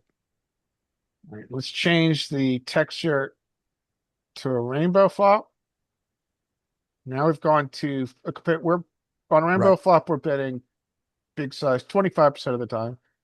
Right. So twice as much as we are In general. across all flops. Now Right. let's compare that Should lessen as to two-tone. In two-tone, we are betting less than I- average. This is great. Thank and you. I think monotone you don't even Yeah, do monotone those is on- sizes. Monotone, Yeah. you're just not gonna have. Yeah, I don't there's- think you're gonna have any action. Well, yeah, it's very small. Yeah. You just really don't do it. You can discard It's this too- from your too risky, strat. huh? Great. So I'm gonna pan it back to you. That just is an argument when we're trying to piece together the puzzles of our strategies. Generally, we can use bigger sizes on rainbow textures, Yes. especially rainbow disconnected. Yeah, that's great. Thank you, Larry. Okay. Do you remember when we just were throwing out random flops and looking at them and comparing them, trying to get that number because we didn't have ag reports? I do. Mhm. I do that. remember those days. Yeah. Hey, this is great. Yeah, And we had like ongoing themes for months. Yeah. So now we have an answer. I like that answer. Excellent. All right, let me share. Zoom share. All right. And let's see who we got. I think we're back to the top. Brian, Parth, Mike, Kamabi, Derek, it's us. All right, here we go. Back to the top of the list. We are on Brian. And here we go. You got ace jack, Standard open. right? Standard call. All right, what does he do? He checks to us. He checks. Yeah. I am going to c-bet my range. Excellent. You're going to see bet and you're going to see bet half pot. And just to learn it, what do you think GTO does here? I bet it actually has a lot of betting, especially considering how I bet on that jack high board. It probably range bets pretty small here. Yep. I think I think it bets here a lot. And I would expect that if this was a rainbow texture, it would bet large because of the two Broadway cards just favor me to him. And with the rainbow, maybe it pushes it down. We're going to look that up in GTO world, but we're going to play it out. So I bet. All right. Oh, wait. I bet large on the idea that of this, and because, put some Well, you pressure. have the nuts here, so I have the nuts, so there's that. yeah, you Okay, have to bet. and I get check All raise. right. And then you get to probably just fold. I don't think we have the odds to call here. I think it's a good size check raise too. Yeah, It's a sizable one. I think we have to fold. yep, we fold. Sometimes there's a flush draw, but either way, Maybe I if don't you really have a care. club. I think if you Or have a queen club, you jack. can call. Yep, we fold. Yeah, maybe with a, okay, so let's look at Yeah. GTO for this one. And just check our hypotheses. This was, once again, we're in the cutoff big blind. So this was all cutoff big blind today. It's over. Yeah, because Cutoff big blind day. All right. Cutoff raises big blind calls with his queen jack. Flop is queen 10 especially of when you can bluff the club. hearts. The ace of club. Queen 10 of clubs, 2 of hearts. There we go. He checks range. We are betting range here pretty much. Yep. And we're betting range, including large bets. 24% of them are large. So that's fine. So that heuristic was right. Our particular hand is ace jack offsuit. And ace jack offsuit loves the big bet and loves the small one too. So I regret nothing. We bet, he check raises toward reasonable size, and we continue with our ace jack to a size of 5.2. Oh, wait, I'm sorry. We bet large. Let's go back to here. Yeah. We bet large. He check raises to Much bigger than that. 12. Yeah, so we went 3.5. He goes all the way to 12. And You can't even see it. we don't fold ace jack in this world, but for 12, I'm fine with the fold of ace jack. I understand. Okay. I'm surprised. Yeah. I'm surprised it actually calls. Yeah. Yeah. I think this is an underbluffed size. I'm fine with my decision. All right. Oh, and then the last thing we wanted to look at was just we wanted to compare this. I want to compare this strat here with the rainbow version of this particular board. All right, that was, hold on, close. This is, yep, cutoff button. We're in the right, cutoff big blind. We're in the right place. And the board is queen 10, was it deuce? Yeah, queen 10 deuce. Rainbow, he checks. And our big bet percent Wow. in this case is the reverse. On this particular board, it is the massive reverse of our thing. So Derek, is the competition here? Yep, I'm here. Yep. That's nuts. Full range bet. So this one- 100% range. Yeah. So this one, it's 100% range bet, and it goes, and it really doesn't even like going to 2.5. This one is a very rangy bet that you could simplify to betting range. It wouldn't hurt you. None of your hands check more than half the time. So this is just fine. So you turn this in, and yet in the flush draw version of this one, lots of 2.5s. So this violates the aggregate report heuristic we saw. And that's one of the things we learned is this is complicated. All right. And we folded it. Next up is after losing this hand. So I'm wondering if I should keep I'm gonna that research heuristic that one. that I've been using. You mean doing it on the flush draw boards? No, Yeah. no, it's not it's not the heuristic you should keep is on boards where I bet a lot, I bet small, and on boards where I bet infrequently, I bet large. That's a really good heuristic. On the flush draw board, you should be looking at some other reason. And I don't know what but you shouldn't do the simplification that is wrong. Yeah, I think it's Huh. better to like think about denying, like the base, like denying. Are you denying equity? Are you, and like what hands are you denying equity? Like, do you have to bet big or do you have to bet small? I don't know. Versus like trying to memorize You're up, Kamavi, on the next. 2000 flops. Oh yeah, we're not going to memorize it. Yeah, we're definitely going with heuristic. It's like more And conceptual. we're also not and also our goal is not to play GTO. Right. Our goal is that's to not know- maximal. That's not Our maximal goal is value. to know enough about GTO to be able to make an observation of what mistakes your opponents are making relative to GTO and to make the proper adjustments. At the low stakes, we've gotten hand, someone has hand delivered us a set of exploits that they claim have been analyzed against a lot of hands that work. And those are the combination of Nuffle and the Hungry Horse strategy. They're saying these are the low stakes exploits to do. These are the mistakes that recreational players make. And Yeah. I think whether you'd lose a lot of money, or you're leaving a lot of money behind, yeah, if you don't exploit, right? yeah, no, we definitely want to be exploiting.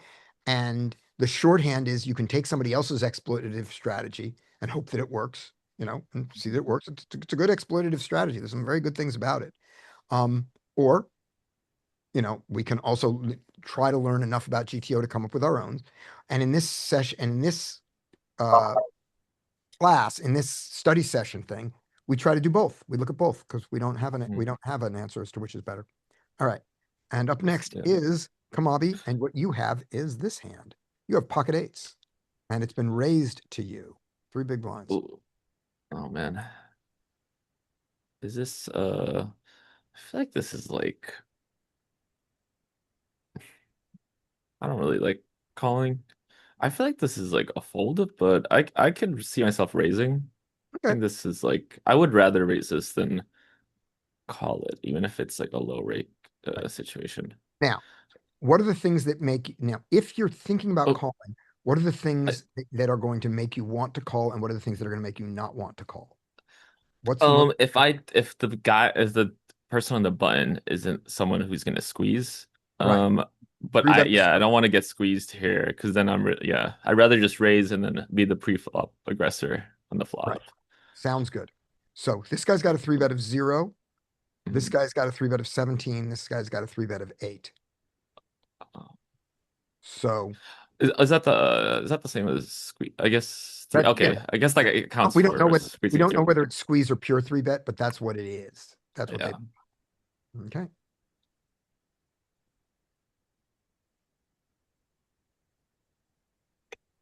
Okay.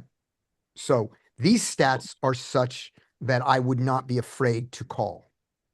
I'm not saying it's the best play, but when I look at these guys, there's only one who's 3 betting a lot.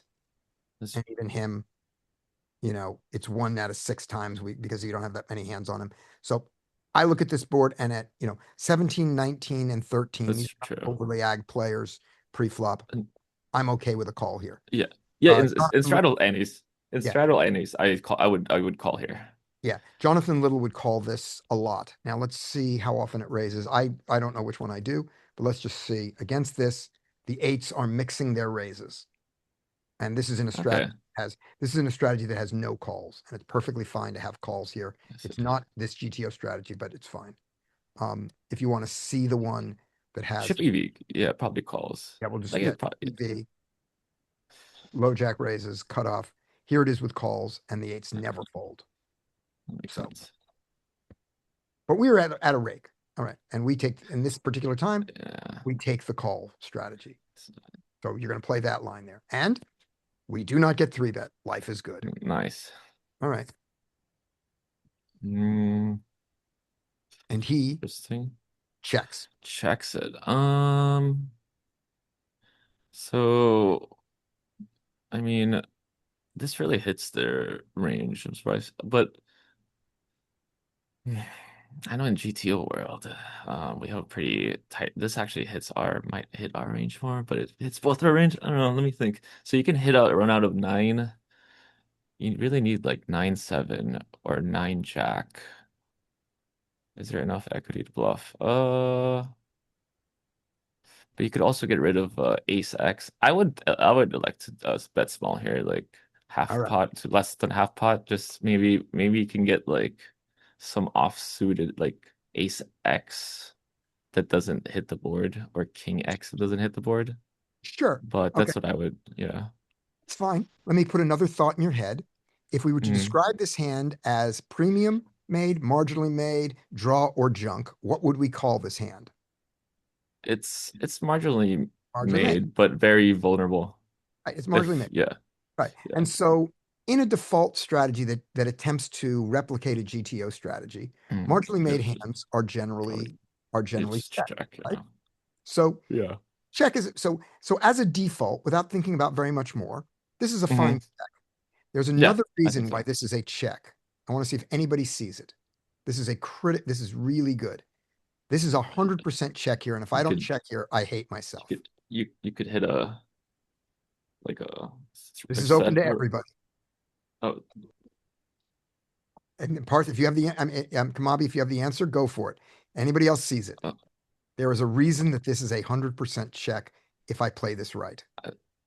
I guess in case you hit a set or have a runner, Nope, I don't nope, know. no. It's this, Okay. it's the opponent. What do we know about this opponent's strategy? We know something very important about this opponent's strategy. It's full. Oh, he has over. His C bet is 0. Okay, so he's like a passive player. We don't know that he's passive. He's got an aggression factor of Yeah. 1 in there. But if his C bet is 0, it is very likely that he is checking range out of Right. position. And Interesting. against a Okay. guy who checks range out of position, You should, yeah. you do not want to shouldn't- bet there. Should be, yeah, that makes sense. Right. Now, we don't know 100% that he's checking range, but I think he's checking range. So we're 42 hands. So Only 42 hands, and he's only yeah. had, okay, and he's only had 2 chances to do it. How is that? How has he only had 2 chances? I don't know. Anyway, I believe Mhm. so what I just said is bullshit. So ignore everything I just said. I'm just wrong. Mhm. All right, but I still check and I'm fine with it. This time you check That's- come up. I mean, Evan. compared to the other people's stats, they had like C bets of 100, 167. So Yeah. C bets are But- actually pretty common. Like I thought that should I thought converge. I thought this stat was more meaningful, his C bet. But still, he had 2 chances to C bet and he didn't do either of them, so it's something. So we check back. Pick up the 7 and he bets 5. What would you like to do?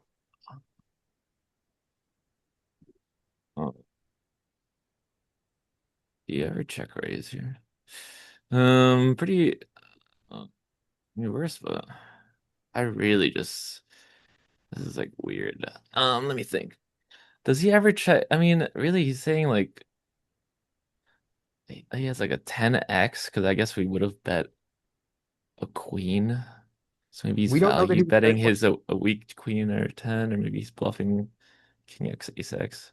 I would just call here probably. But I could love it. see, yeah, You because have even sure- if at 9 hits, you're still actually losing to like a lot of hands. So it's not. I don't think it's enough equity to like But whatever. Yeah, I don't want to raise. No, I don't want to raise I'm it. just bluff catching, Okay. honestly. I have showdown value and I have 4 probable outs. However, 2 of them are dirty as hell. They bring it. Yeah, But I also have showdown value. So I think with that, If- I think we can fold. And then we just see what he does on the river. The 10 pairs, Oof.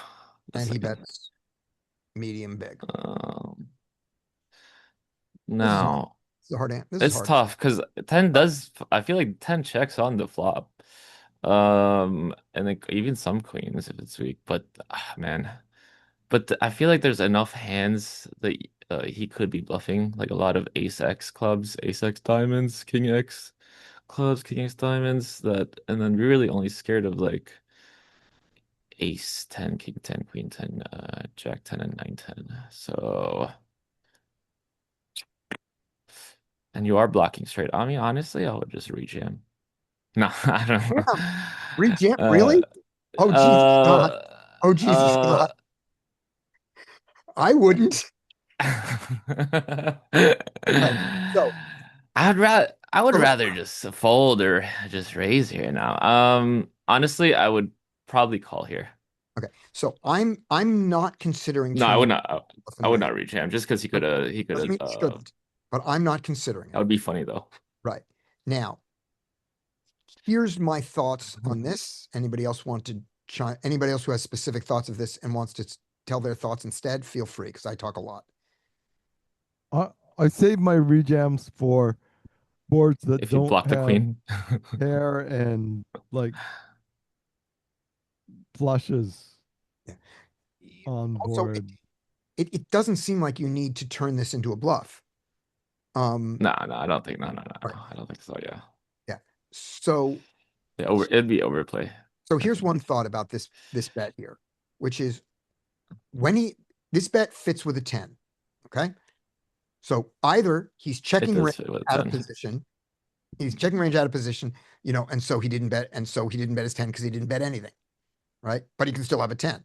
Then he starts betting his 10, now. Sure. and like that. That makes total sense. Or it makes sense because, it makes sense because he's not checking his range, but he's specifically checking a 10, second pair, great check. Yeah. He checks it here. We check behind. He now decides it's good. Plus all this comes up. So he wants to deny some equity. And then he gets there and hits it. Also, The only thing this doesn't fit. Oh, the go one on. thing the one thing that is good though is like they do have 9x like a lot of 9x suited hands that's in the range that you're not blocking. So that's also like kind of And they don't have it, and you block 8-9, which is nice. You block the straight from yeah. That's great. But this does not feel particularly like a queen, this bet on the river. It might be, but because I play all my 10s like this. So Oh. with this, given that he would play a 10 like this, we've got this, but the Right. 10 makes him not play the queen like this, and he does this. This kind of pushes him to a more polar lobe, and we beat all the bluffs in his polar lobe. So this 10 and the bet combined makes me want to call the 8s more than if this was a 5 and he continued to bet, because he would continue to bet his queen if this was a 5. And he would continue, and he could continue to bet his 10. But now I don't. Right. So that's the thought. Okay, wait. So let me just try to understand. So, well, part is like now that there's a 10, there is less likely he does have a 10, and if he had a queen, he'd probably not want to bet it. Might not bet it. Right. That's Right. the whole Is thing. that That okay? those are the only clues about this. But this still makes total sense for a 10. He just has fewer of them. Yeah. And let's see which one I do. I take the fold. Let's see what it actually was. It was a queen, and it was Ace a very queen. good queen. Interesting. Okay. He checked river. Value. Okay, he was value betting the Value betted ace. his queen. And we didn't say he wasn't value betting any Queen. queens. We just said that it was a little less likely. So Yeah. I regret nothing. Regen would have worked though, you know. Oh, I'm I kidding. don't know. Regen might have worked. It's like Anybody you're want- really just Anybody want to okay. jam on him? Anybody think that this screams of not a full house and not of a queen and not of a 10 and a queen? You know, I don't know that he's folding a queen there. He might. I think the board has I maybe would. if it was much more polarized, maybe if flush came in and you had like the a good blocker. I would if I had ace queen here and a guy and I had the ace of diamonds and a guy jammed on me on this river, I'd fold. Yeah. So in that case, maybe it is good. Maybe if you had bet flop, bet turn, or bet flop Right. check turn and the 10 came in, or I don't know. Brian, what do you want to jam? Brian, do you want to jam this river and try to get him to fold a queen? I would not trust these players to fold though. Yeah. All right. Brian's doing something else. Okay. Up next is Derek. Yo. All right. Let's see what you got. You got aces. Oh, fold. All right. Here we go. So we raise. And we raise bigger because we're going to see people who are calling a lot, right? That's what we see. Who's calling a lot that made us do this? 22, 23, 32. I don't know. 22. This guy. Great. All right. So you get 3-bet. What would you like to do? We're 4-betting this guy. Great. What size?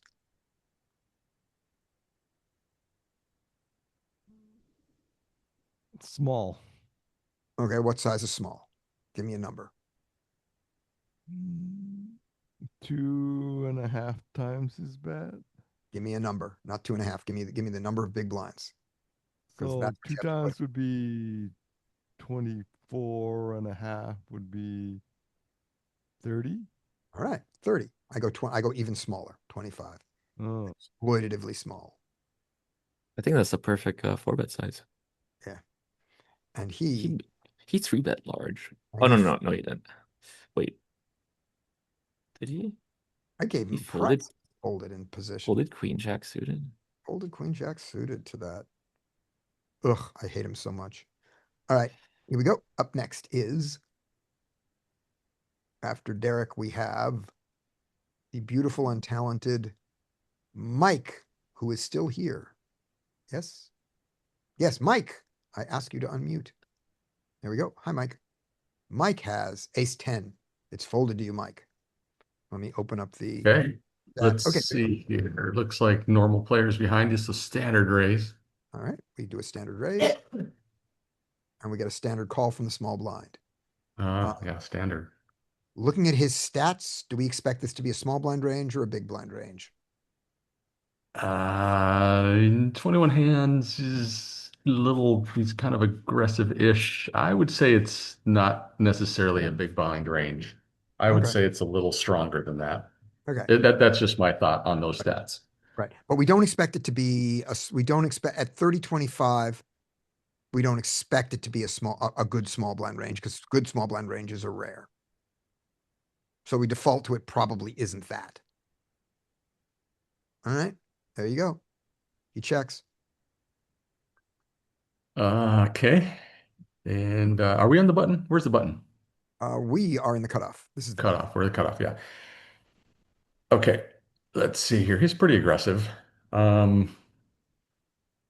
This could be a big bet. This could be a small bet. I think I'm going to take the small bet line here, and he might get aggressive on us. All right. I took the big bet line. Okay, yeah, I think that's perfectly And he got perfectly aggressive. fine. He still gets aggressive. Yeah. I'm not liking it, but I'm not folding. All right. Let's not like it and not fold. You Deuce. 3-bet ever? Or oh, No. And definitely not this hand. Yeah, This hand is a bluff Understand. catcher at this point. yeah. I'm afraid he's just in his 21 hands. He's been aggressive enough. I think we just call down. All right. Here we go. We are calling down. We do not like that That's- card. That's not the greatest river. No, it's not Can the we right- overfold now, like to that run out?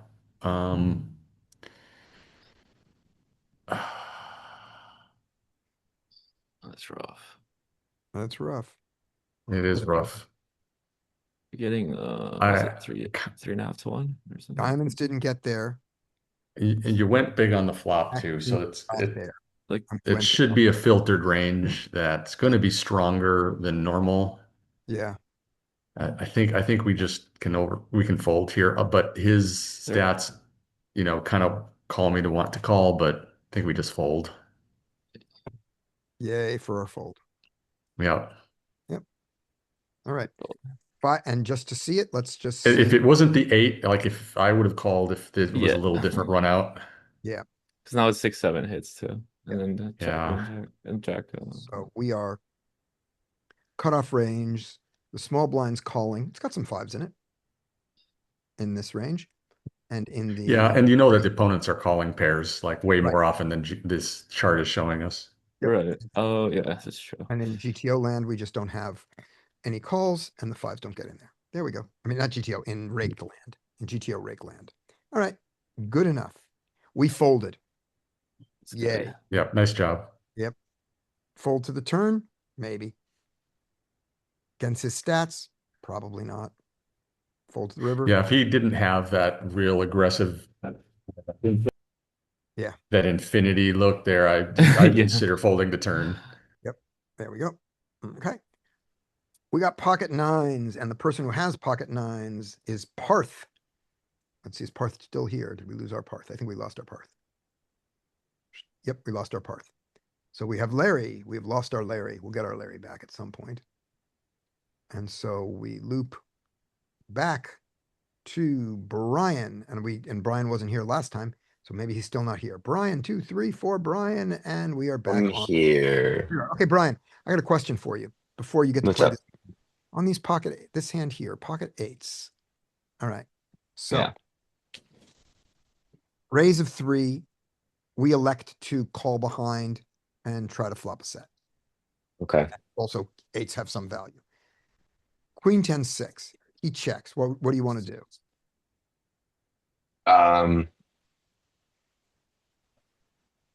Well, I heard the part about him not c-betting off, Yeah, but so you could check for Exactly. showdown.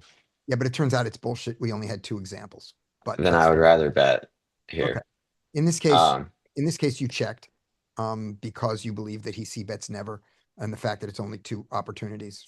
Still okay, a lot. so- everybody all the time. So we think he's c-betting range. so we get a 7. 7.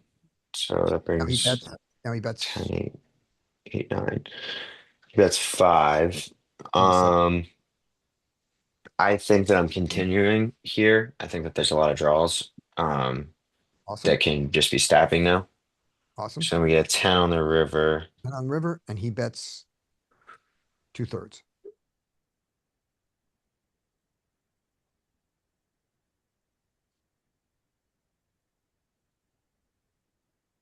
Yeah, I think he gets really greedy here when he doesn't bet flop with a hand like a set. Um, and I think he probably takes a bigger side. So the question is, on a 10 on the river, am I going to be able to get a queen to fold? 8, 9 still there, but I think 8, 9 also goes bigger. Wants to open 8, 9 from up front. Oh, we got 78 behind. I would say that this is close because technically the 10 is good for us, but and I don't think he has a lot of 10x here. And so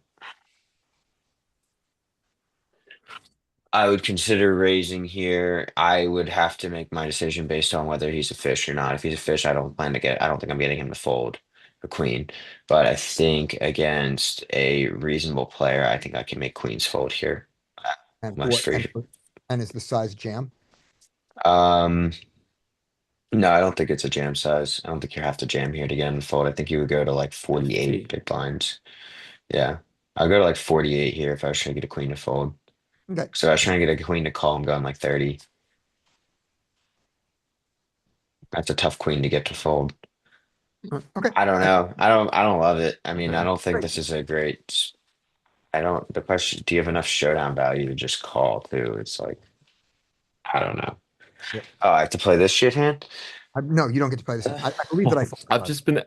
I've been entertaining the idea of like I just folded on the river. Okay. I've just been thinking about spots where I'm like, is it better to call here and then or just raise? In that spot, I don't think I would have raised, but like it's just something I've been thinking about more. You mean Like on because I there's a think, lot. river with the eights? yeah, Yeah. it's the board pairing rivers that I'm really trying to get myself to stop blasting people on. Mhm. It just people don't like to fold as much in that spot, especially fish. They love to announce two pair. Yeah. Yeah. If it's fish, Yep. it's All right, here we go. Um, This is your real hand. You have nines, Brian. okay, or standard open to whatever size. You get called. And How many hands on that guy? No, he's only got 10 hands. Okay, never mind. got Yep. nothing. All right, continue. What? So he checks. Mhm. I'm going to c bet, Okay, you're gonna see bet and about, right? yeah, I'm going to c bet like 3, like I normally would. Good. And Yeah, I what? would, and this is one where this is one where the fishier he is, the more I want to see bet, and the better he is, the more I want to check back.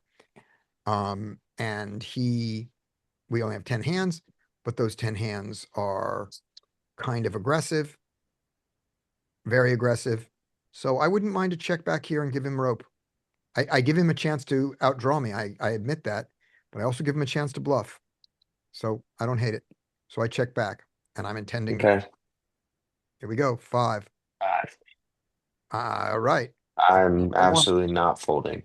Right. We got what we wanted. And we're not raising either, right? No. No, God, no. We got what we wanted. I've shown on value. Okay, so What what he was does. his range? I think he's just gonna stab a lot with bullshit on the Yeah. turn. Yeah. His range is he has 2 cards. Yeah, so now what happens?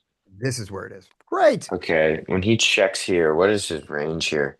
I mean, like I think he has showdown value right now, and this may sound. The problem is that sometimes he has bullshit that hit a 10 and is now Yes. checking because it has showdown Yes. value. Yes. So you get to that's check back terrible. against that. Yeah. But it's also sometimes hands like sixes, sevens, eights, um, a deuce, like Mhm. shit like that. Yeah. It's it would be thin to go for value. Do I think Do I win at showdown? I think I win some portion of the time. I also think I always win if I raise is the other problem. Right. Um, It costs you something, but you do. You can turn your nines into a bluff to get a 10 to fold. You're not getting a king. I don't think you're getting a king to fold. And of course, you're never getting a 5 to fold, but he doesn't have a 5. yeah, I mean, it's really like I think you have enough showdown value that you can check back here.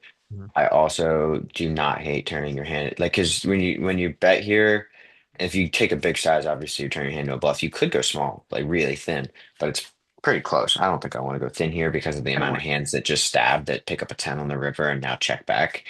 Um, Yeah, I don't want to bet small because I have to get called by eights, sevens, and six. I gotta get yeah, called it's by, a really small range of hands that and we're I'm making targeting there. and I'm making it so easy for the 10 to call. And Yeah, yeah, I so think you can just check back. Oh, ooh, you should have bluffed him. You would have got him to fold. yeah.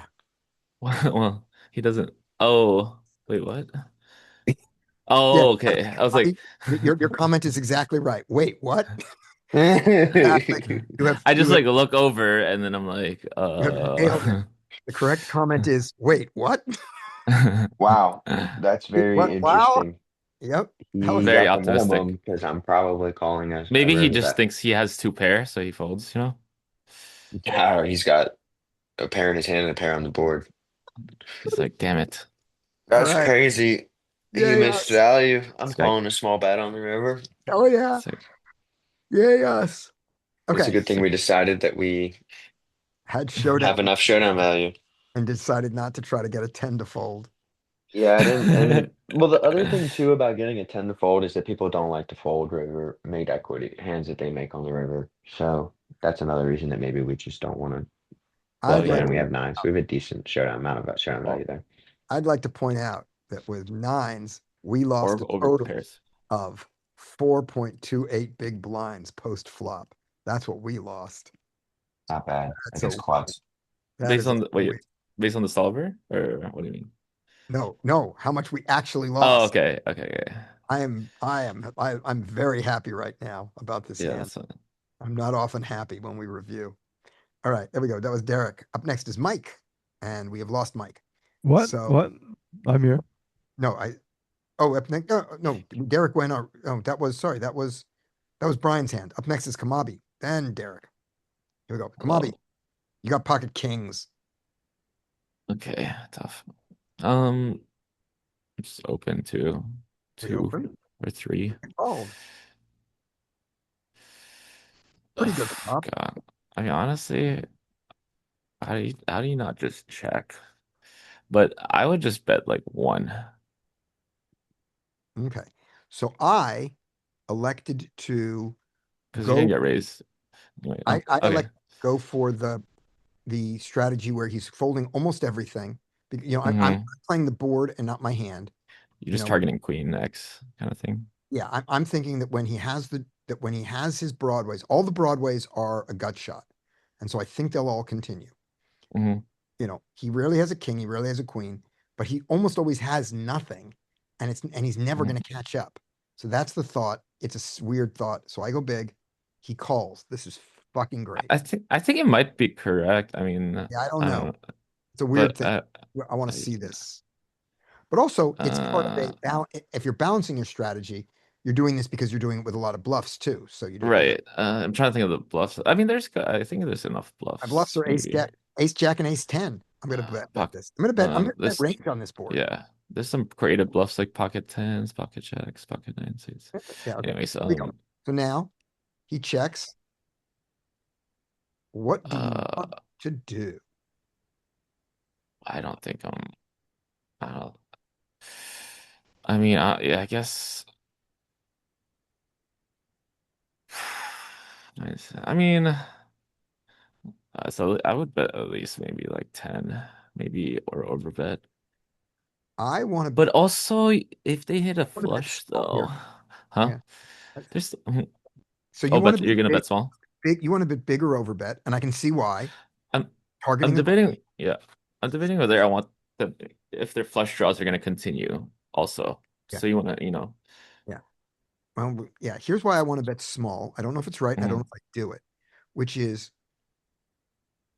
I do not want normally, you want a gut shot to pay, but you don't mind if it folds because it has equity. Nothing has equity against you. Yeah, except So quads. I He want doesn't to have quads though. Yeah. I want to make sure that everything calls. I want every smaller pair. I want them all to call now, 8, 9. and I want them to put in money. So I think I want to go insultingly small here and make ace jack and ace 10 continue. Okay. Yeah. Let's see what we do. Or yeah. And also, Jack. if I go I guess insulting, Jack 10, yeah. a Yeah, queen Jack will 10. raise because the queen might not have raised the flop. It usually does, but it's definitely going to raise the turn. Right. All right. And another king will probably, and a king will raise the turn. And he probably has nothing. So let's see. Nope. I go big and he's just going to fold. And I don't know why I did this. Yeah. Now let's see. What does he have? I think it could be, I don't know. It's tough. I don't even know if this is like a polar, like if you're polar. No, I If love, the yeah. I love my thought after the fact. I hate my thought in game. it could be all correct, the size, all sizes, but I'm just trying to think whether our range on the flop is polarized compared to the like if Are it's we gonna go. It we're might gonna be. I mean, now we've polarized after the well, flop, but I mean, well, our range isn't polarized. It's the bet that polarizes. If we bet large, so once we do this, we are polarized. nah, We yeah, overbet, we are claiming we have a king or a queen or nothing. yeah. We are definitely, this is a polar bet, and we are in the value lobe of the polar region for this size. You're not going to find, Jack Jack in this range, in this 15 Yeah. 8 range under any circumstances. You're not going to find King 10 or King 9 in here. I don't. All right, let's see. Because I feel like it's a small bet range, but also I think you have range advantage, so that where it might Oh, I have go range advantage. larger. On the flop, I mean, not advantage. I mean, that it might bet large. So I don't know. It's between Right. those two things. I don't know which one it goes more. Right. So I have the range advantage, no doubt, on the flop. Mm. On the turn, after he calls a big bet, I no longer have the range advantage Okay. because he called. And if I'm betting range, Right. and Oh, I think see. the I range see. bet board. Yeah. So this is going to be King, Queen, Queen, Rainbow.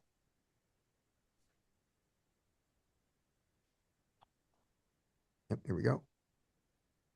King, Queen, Queen, Rainbow. And he checks range. We bet range. See this board? Bet range. Okay. Bet range. And we bet range small. So, Interesting.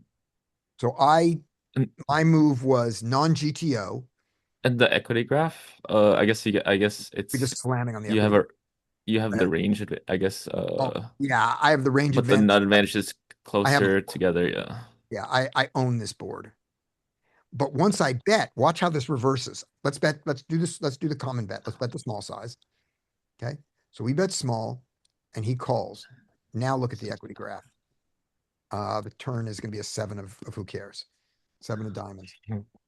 Now look at the equity That's graph. closer, yeah. It's not just closer. He has the advantage now. He has the range advantage now because I bet everything. Right, he and did he not call. consolidated, yeah, when he calls. He has to have Okay, something to interesting. call. And now here it doesn't do large sizings. Okay. This is him. Yeah. Yeah. This is him. Oh, And here okay, okay. ace Oh, 10. that makes sense, yeah. Probably dragged his Right. ace 10 along. Some of his ace 10 bluffs. Come on, guy, bluff. Don't you know GTO? So there we go. Some of his ace 10 bluffs. And I assume it needs the ace of diamonds. Let's Maybe see. is Let's see if it diamonds. We go back to hands. Ace 10. No, you don't even need the ace of diamonds, dude. I didn't even think this would be a donk. I mean, I guess sometimes it. when flush draws come in, there is a donk king range. I didn't think this would be one. Okay. Okay. Here we go. But on this line, when he checks, now you'll notice, look at all the checking we do now. Okay. Because we no longer have the range advantage because he called us. We're done with our range advantage nonsense. And now we're here with where we're betting hands like queens and we're betting some kings, but not a lot of kings. And our king loves to go big. It loves to check to let him catch up. It loves everything. We spend this in every equity bucket. Now, if we instead went bigger on the flop, which hones his range, and then we almost, it's not gonna be happy with this. It's like 1% like Yep, range. but the ace 10 still calls, and he calls. When you get to here on the 7 of diamonds, Oh, yeah. jacks, Yeah, like that's and funny. and in our made up range, now the king loves the big bet, which is what I did. It's targeting queen, in GTO world, but this line is never taken. This is a non-GT. These results are nonsense. Are they total nonsense? Let's look. It's not. I guess. It's not the. They're not total Yeah. nonsense. I mean, you have these slivers. So yeah, this is enough to, it calculated. I mean, if you do the plus EV strategy plus EV, I mean, you could see. Oh yeah, Maybe it's just not the best EV move when you click the let's see, strategy underneath in the middle, in the middle, above the graph. above the graph. Oh, there the it is. matrix, yeah. There we go. Like you could check the different lines. Maybe it's just not the best EV move. My EV is, oh, it's not showing it here. But also this is like a one combo. Okay. Yeah. All right. Okay. Up next. I don't think it's. And so exploitatively, I prefer a small bet on the turn. Yeah. So I guess there's with this hand, because the queen will raise it. That's the thing. The queen will raise it. And so I want to bet 3 here. And then their draws will also call, and their middling hands. Draws So will I guess call that's why. with this. And I don't want to do that with a hand that has, I don't want to drag all the draws along if my hand is a hand like ace queen, which is a great hand. But there are, the straight outs do count. But here, I want you to hit a straight. I want you to hit a flush. Right. And I'm pricing you out. And that's a mistake, in my opinion, exploitatively. All right. Up next is Kamabi. Derek. Derek is still here. Yo. Here we go, Derek. You have got aces. Again? You did. I'm only supposed to get it one every 231 times. I know. Okay, raise obviously 3x the yeah. Maybe 6. I'm gonna go 3x. or And just so you know, a GTO size when they go only 2 is a little bit bigger than that. It's 7, just because they've made it so small. So we don't want to reward their small by only going to 6. So we go to 7. It's a small difference and it's not important. It's not the only GTO size. It's the GTO size that the wizard takes against 2s. So great, we did it. And he calls. Wonderful. He checks. Well, it's a pretty dry board except for the straight. But it didn't hit our range, which is all high cards, and so we don't have a lot of 3s. We don't have that many 7s or 8s. Yep. So, but I'm still gonna bet here. Yep. So I'm gonna bet 5 or 6. Right. Now, under your theory, though, I'm not saying it's right, but under your theory is you're not going to bet this board very often. You just said, therefore, you can bet large because you're not betting often. That's what I would normally say, but I got spanked in the last one. No. We agree with that. That's the thing. This is what I wanted to clarify. When you bet range, you often bet small. When you bet infrequently, you often bet big. The thing that you analyzed wrong was you thought that on Jack 6 deuce, we don't bet often. And it turns out we basically bet range. That was the mistake, not the heuristic of often small, infrequent, large. That's a good heuristic. And you've just said that this is a board that's infrequent. And therefore, under your heuristic, you could go large. Yep.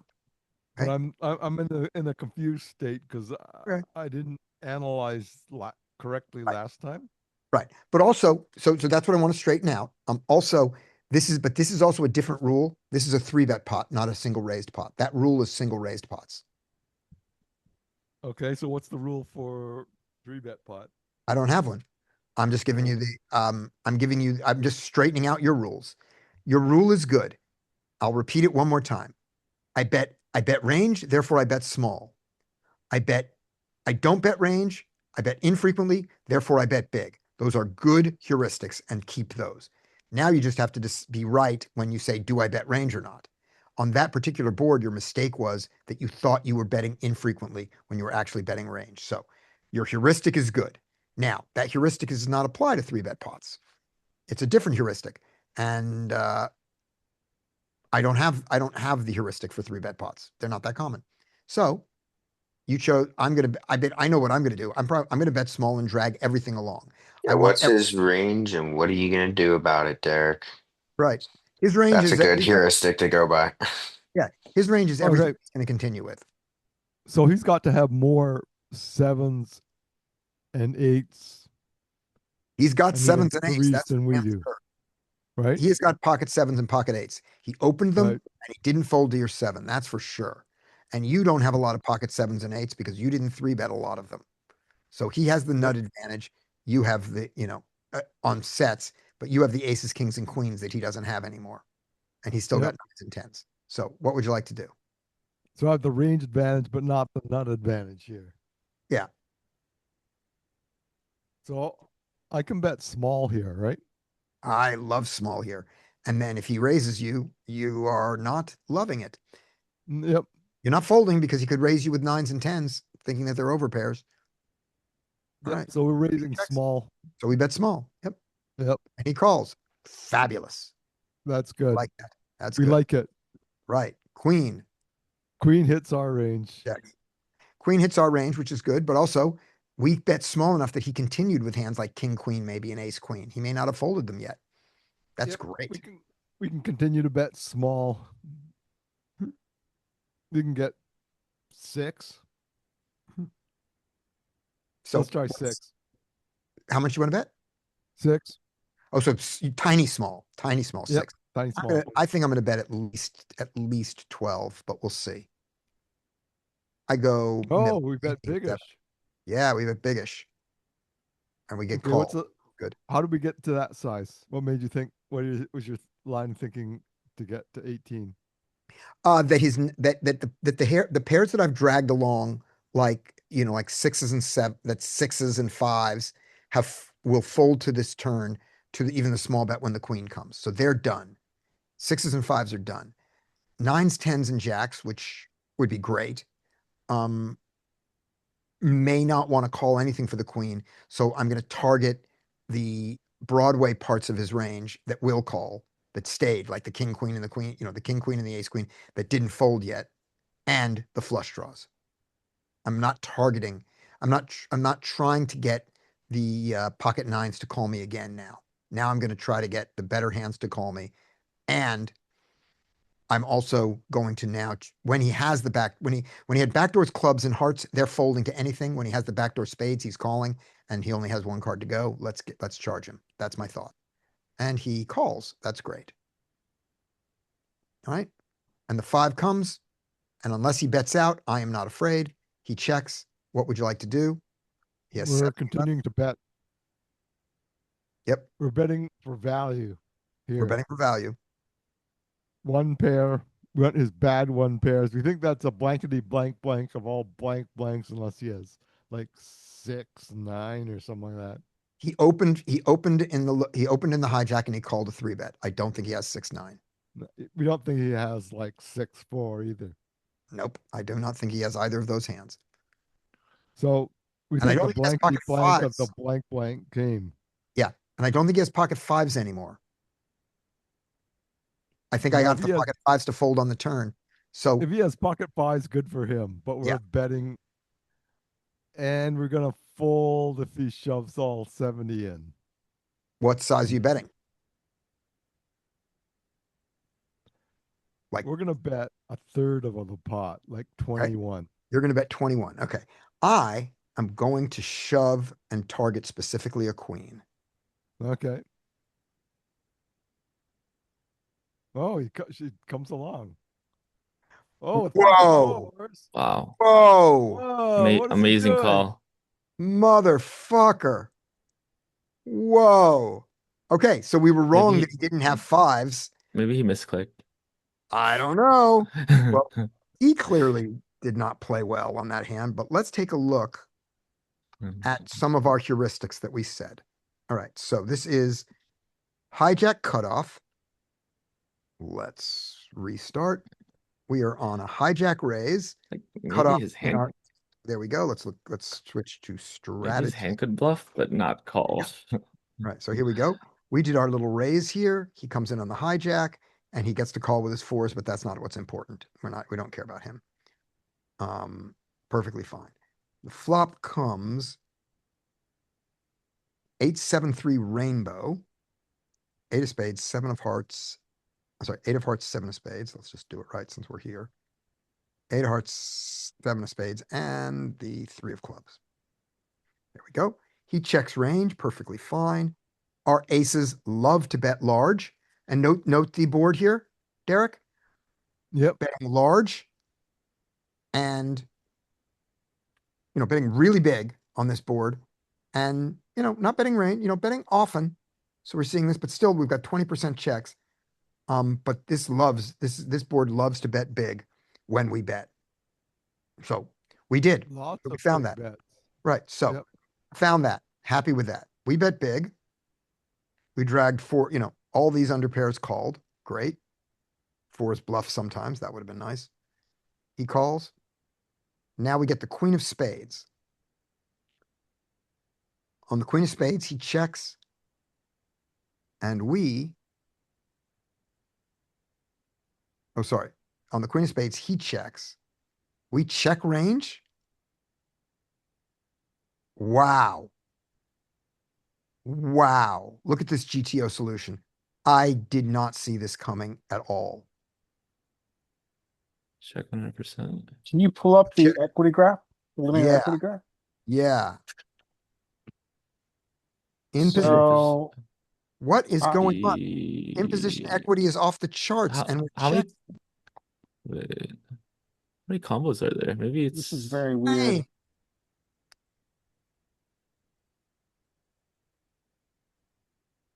his checking range must be really strong. Like I don't know, what is it? what Like, is His what is what's his hijack checking range at the very here we end? go. On the flop? We do not have the range advantage, On this texture makes sense. and we do not have the Mhm. and we do not have the nut advantage. He has a significant nut advantage because he's defending 8s and 7s. Exactly. There they are. There's the 8s that he has against our aces. Which is what our hand was, by the way. There they are there. Then we drop down to here, and we have that little area where it's just pair versus pair, where our pairs are all better than his pairs. We got that going on. Then we got the air land where he takes over again. So with this, we don't get to bet all the time, and we bet big. We did that. Then we get a queen. And on the queen, we still have all the equity in the world, and he checks, and we check range. This seems quite unusual. I do not understand. I do not agree. They might I not have a do not solution. know anything. This is not. This feels really strange. Okay, let's spend 10 seconds on this. The reason that you do check back is that all of your hands that are good, except for the pocket queens, nothing is nutted against his aces and 7s, 8s and 7s. So we check back and we call the river. His nut advantage leads us to check our full range here after doing this, and then do lots of bluff catching because we are depolarizing ourselves, and he has done, in a sense, a polarizing call, which is a crazy way to do it. Saying that that he's gonna have a lot of hands that he's gonna need to bluff, that he followed up with, and the hands that beat us. So let's do that. What if he bets? Oh, sorry. I just feel like bets? We have raises. So I think if they just he, don't have a solution, honestly, is how I think. They might not have it solved that specific how much line, is he but I have no donking? clue. I don't on think turn? so, Kamabi, because Okay. right. The reason I don't think that that's the case, I'll show you in a second, Larry, is because the most common line, because this is the most common line. It's deep. We bet it's not like we checked everything and now we have no hands. So there we go. Now, how often does he donk 95% this? check. I see. Right. How often So I could maybe buy this if we saw a high frequency donk, right. which means Right, the right. queen of spades somehow shifted equity to him. Yeah. That's what I thought. That's Yeah, not the sorry. case. This No. feels really scuffed. No, this feels weird. All right. And so with this, we are not doing it. We are done with GTO for the rest of our lives, or for this hand. And we're just happy about how this worked out, because we can't see whether we jam this or not on the river against his call. We just can't see it because we don't have it. But there we go. Oh, wait a minute. Okay, this is what we're gonna do. We're gonna spend a wizard on this, because this is so fucking weird. All right, here we go. So you're going to I'm burning. verify here. I am verifying. This is just so weird. Well, We then do it on with rake. You're on Chippy V now. Yeah, let's do it right. Okay, change to cash, classic, rake. We got a 2.5 rake. Oh, opening size. Where's my rake? Doesn't give me any rake. Okay, that's 8 Oh max. yeah, this is Six go max. 6 max. 6 max. Rake. You can only NL. do NL25. Then let's do NL25. We've got it. Boom. And he is the hijack and cutoff. That's us. So hijack raises. Cutoff goes 8. That's a party. Hijack calls with this range. Very similar. Hijack calls. Flop is 8 of hearts, 7 of spades, 3 of clubs. Since we're only allowed one, let's get it right. 8 of hearts, 7 of spades, 3 of clubs. Confirm. Set for today.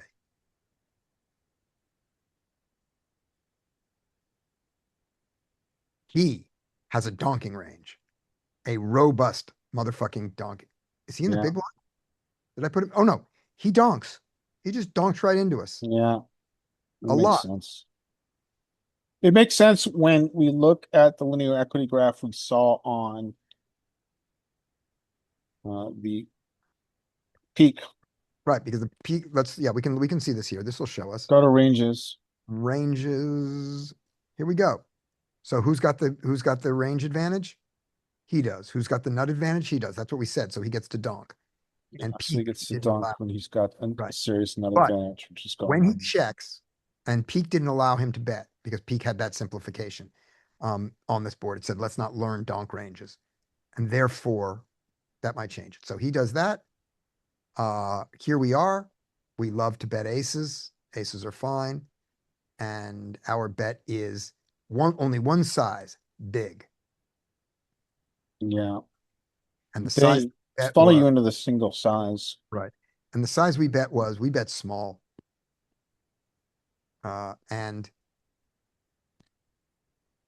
And it was more often big than small. That was what we saw in peak also. So I didn't do that GTO right, but I'm absolutely fine with the result. When we did this hand, let's make sure we got the right hand here. Yep, the 8-7-3 peaks when the cutoff bets the peak. The aces do have some small bets, but not many. So it's not, I didn't break the solve. Oh, I bet that. Look at this. Let's bet our large size in peak. We bet the large size. He calls. Now we get the queen of spades. He checks. And now we have tons of bets. There we go. It was because it didn't like the small size. It You might were be right. ghost line. It just might not be so well solved. Yeah, you were right, Kamabi. I thought it was a common line, but I had chosen the wrong size. It was not a common line. Oh, That's which one is the wrong You're right. size you're mentioning? Oh, Um, like on the flop. on the flop, it didn't, I mean, they're there. It is represented, but it's Oh, not. I see. Yeah, not that a is common confused. Yeah. size. We go 8 and he calls, we get the queen of spades. And when he checks, okay, this is broken. We only go 50% with one hand. What- Was it really that 100 rare? Out of position. Yeah, it's not common. There we go. Yeah, the ace king is the only one that does it. So there. So, but so we have to do this. Okay, this is insane. This is broken. This is broken. Because we With do the have equity the, graph. we do have the 50% side, right? No, we never do 50. 50. We never do So 50. 57%. Wait, what's the other one? Here's the thing. 57%. We do Is what it. small. And when we do small, it's not broken. When we do small, it likes to check back. When we do the size that it loves, it bets a lot, but we just never do the Okay. 50. It's not broken. It's just weird. All right. Now, Okay. since I Interesting. bothered to spend it, since I bothered to spend on it, let's see it. There we go. We are at here in, there we go. We are here in the 873 board. We paid for this. Check. We can only bet 11. We bet 11. And he calls. Good for him. Turn is the queen of spades. And on the queen of spades, what does he like to do? Strategy. That's what we want. Strategy. Oh. Let's just see the strategy. Here we go. What he likes to do is check. He does an awful lot of checking. He doesn't have donks in this world against our big size. He checks. Against this big size, we continue with our aces, and we continue small enough, and that's fine. There we go. All right.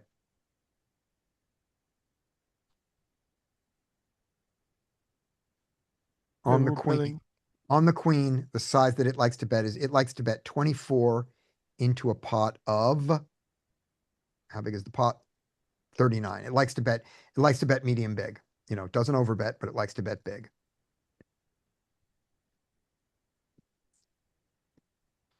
And that was what all of that wormhole was. Why did I bet this size? And this size it's perfectly happy with. But it would have liked bigger on the flop. All right. Up next is, that was Derek's hand, right? Yep. Mike is gone. Is Mike still gone? I believe Mike's gone. Mike is still gone.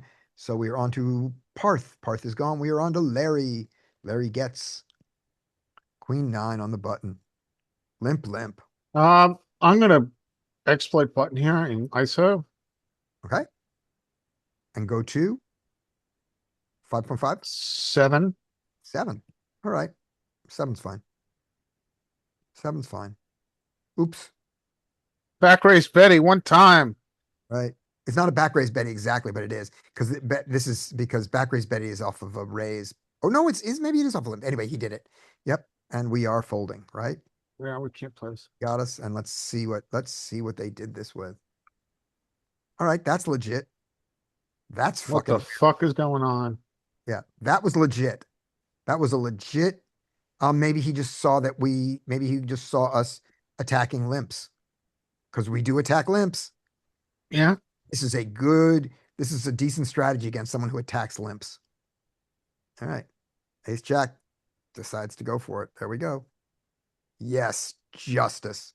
What? What is happening? Oh, I guess at an SPR of 1, he figures he can wait a beat. Well, he's not the aggressor, right? No, he is the 28. He's our 28. He checks flop. But no, he checks to him.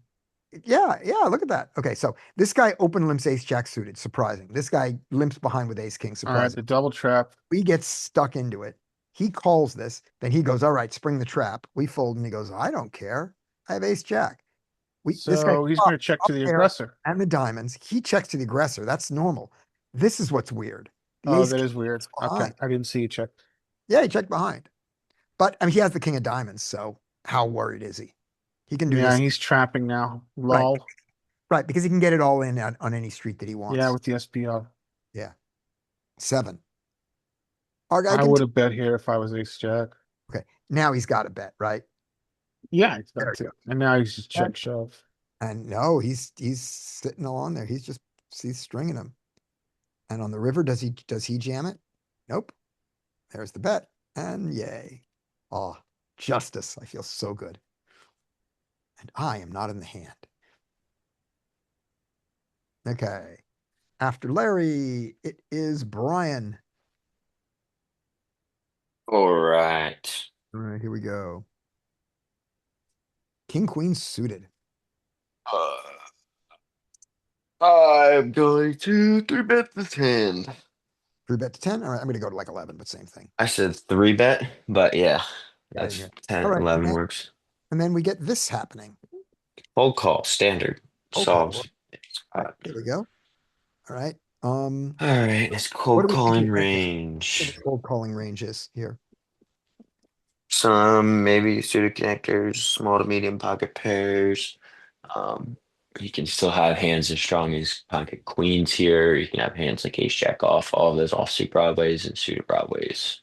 I don't think suited connectors are well represented in this range. I think suited broadways are in this range. And of course the pairs, but I don't think Maybe it's a I live don't think thing. I think there's very few suited connectors in the raise 3-bet here, calling for 11. And this thing slams into the suited Broadway region. I'm going to check jam if he bets. Oh, that's nice. We check. He bets. Okay, I don't think I'm folding. Yep. Oh. Budget. All right. And he just bet pot.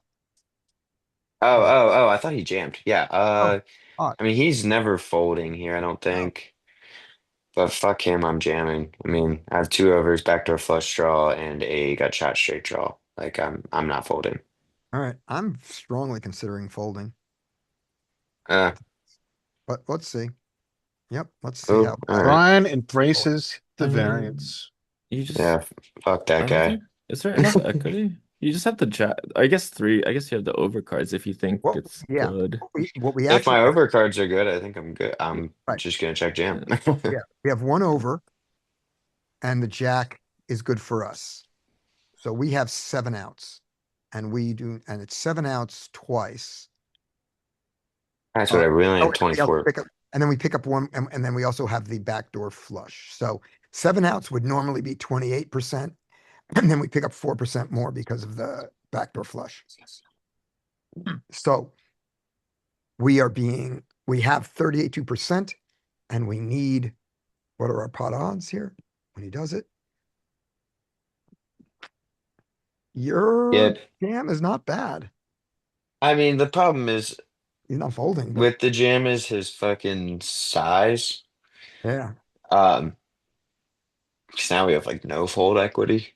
Yeah. But I don't know. I mean, maybe I need to tighten up in these spots a little bit.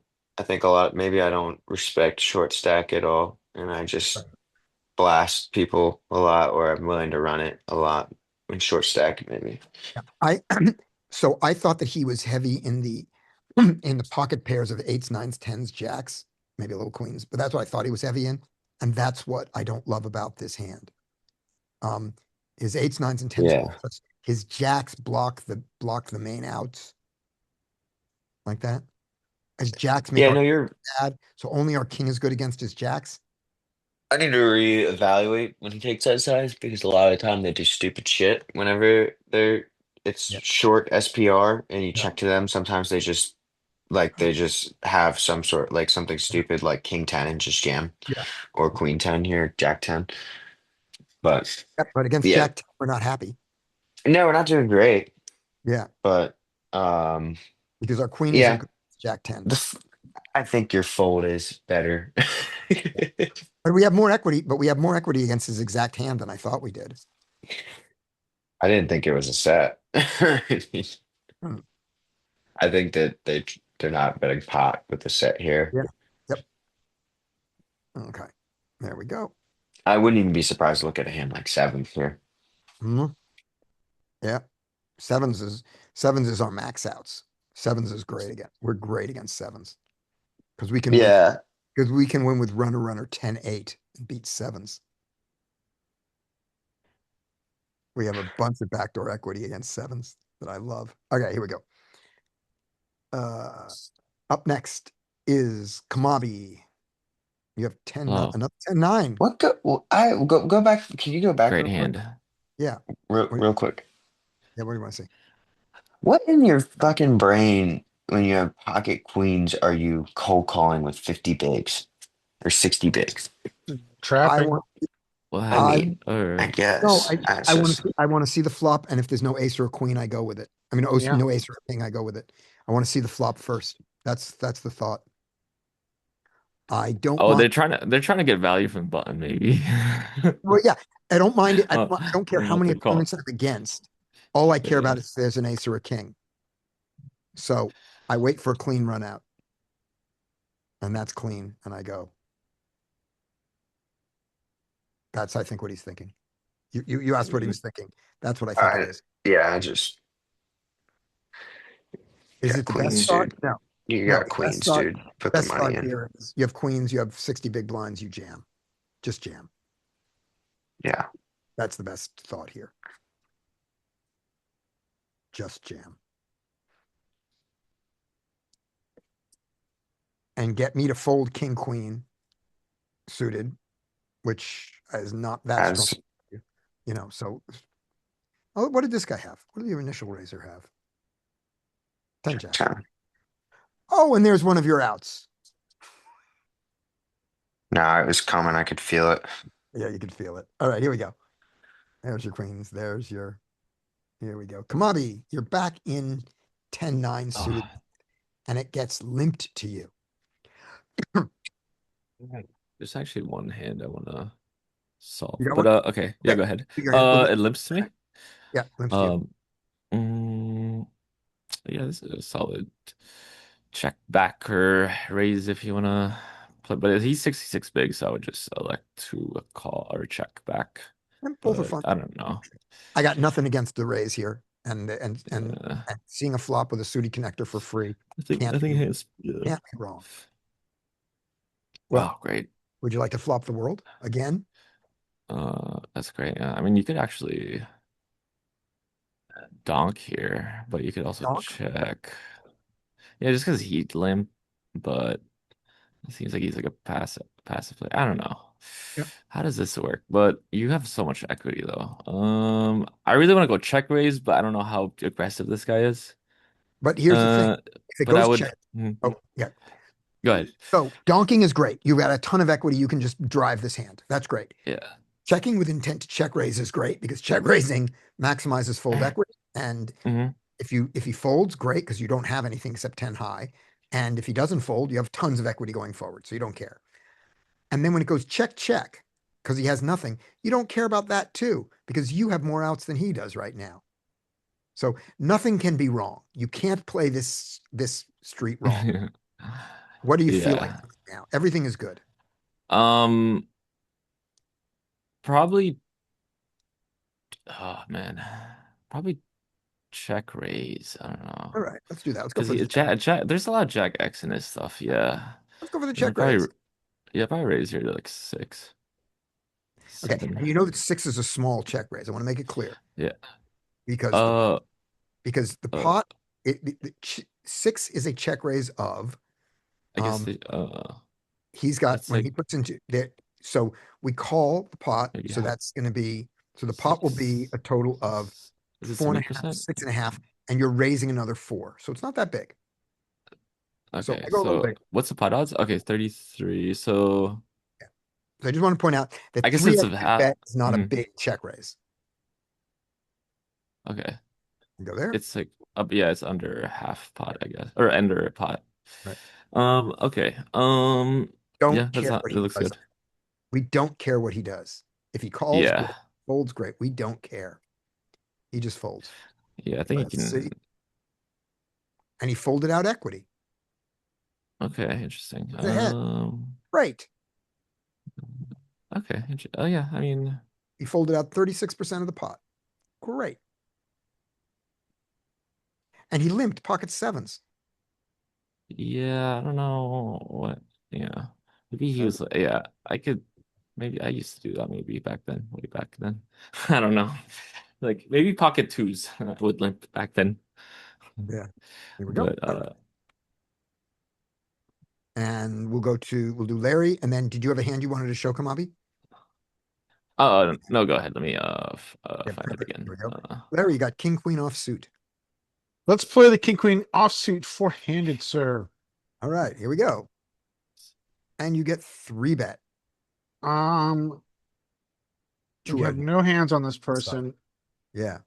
I would consider a 4-bet bluff and button, but I'm not gonna do it in cutoff. So we just fold? 4-bet or fold, I prefer fold. All right, we fold. Let's see what he had. Oh, lol. King, queen. Good enough. Good enough. I'm Do I fine get with that. another one? Yeah, you get another one. Here we go. You get queen. Yeah, I like this more. All right, let's, we are 100 big blinds deep. Let's, 3-bet to 7 big blinds. There we go. We have gone to 7 big blinds. Excellent. And we have gotten re-raised. Now it gets interesting. We're Yeah. gonna use it against, it's an oversized cold 4. Should be around 18. Well, out of position, it's probably 21. We're not gonna fold. We're gonna call. Okay. Now, let's just look at our one exploit and see if it's true. Did he purposefully break the threshold that makes us say this has to be aces? Fuck no. Not in this configuration. He didn't. Yeah, it's not. Pawn It's pawn not. versus big blind. No, this does not scream of aces. So I don't think we need to fold. One And time. so we decided to just jam and just not think. That's not the Best play. Let's find out. Yes. Wow. This is the best play in the world. We got someone to fold Nice. 50% equity. 45%. Wow, they folded. He did. That surprises us. Maybe for 200 bigs, but like That that's surprises awesome. us. Yeah. Yeah. Now, is my play correct? Can't be. No, No, I don't. Your hand's a little bit too good to 4-bet here, Yeah, that's Oh, okay. I right can now see it. it's I can see it. Yeah. especially with position. You get it on all this in for guy. tens, right? Tens and above. But I guess you could call also. I don't know. So cutoff raised, we're on the button, and we 3-bet. That's what the situation was. And we're also in position. We don't need to do this. Big blind goes to 24. Perfectly reasonable. Cutoff is an all-in or fold because he can't invite us in. Yeah, this is important for people to Cutoff see. You just Cutoff shove jams. or fold. Yeah, this makes sense. When he folds, it's not terrible. Oh, okay. Terrible. I was wrong. Good play. It's fine. It's fine. Well played, sir. Yeah. And the flat's not wrong either. Yeah, this is fine. Yep. Aces trap. Kings go nuts. Queens are in the middle. Sure. All right. That's what happened. And when we do this, by the way, we do this, comes back on the big blind. You do not fold ace king, you weirdo. Yeah. But In he live did. poker, you do. Yay, he did. So that's fine. All right. Up next is, we go Larry, back to Brian. We'll probably loop one more. All right. All right, here we go. Yeah, we'll do one more and be done. One more loop and we're done. Here we go. Yeah, and I'll show my hand after. Okay, you got whatever. it? Okay, is it ready now? Oh, okay. Yeah, if you want to do, yeah. Yeah, let's do your hand right now. It's Let one me of start. my. It was a good session. Good. And then I'll do it. But it was this is one of my. All right, here we go. We But got some I haven't been um, here for a year, but I used to play. Playground Casino, the rake is high. So I'll probably be playing very tight compared to the way I play session fees. Where can I find pre-flop tables for 1, 2, Oh. max $10? Don't know the answer to that, Derek. You can play see in We're GT Wizard, they don't want to have pay it. We're You're playing in high rate cash games.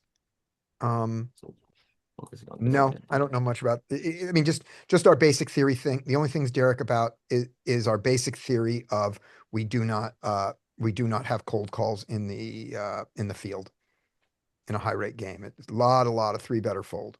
All right, that's all we know. All right, here we go. What I don't know Which this hand are we guy- doing? Or my Zoom. This one. Okay. All right. We got so this 5-4 is, suited. right. This is 50-cent, $1, $2, 50-cent annies. And Right. Okay. I don't know. How would you? I mean, does anyone want to play this hand? 5-4 suited. Yeah, this is an easy one. Do some raising to your standard size, which is usually 2.5, or just This. You know, Oh, and- just context. This plays like live poker. This Yeah. website. So, Great. There's no reason, and I should probably join this website. I should probably join this website. You There's should no 100%. yeah, there's absolutely no reason to worry about folding this. This is an acceptable fold, and if you want to play it, go ahead.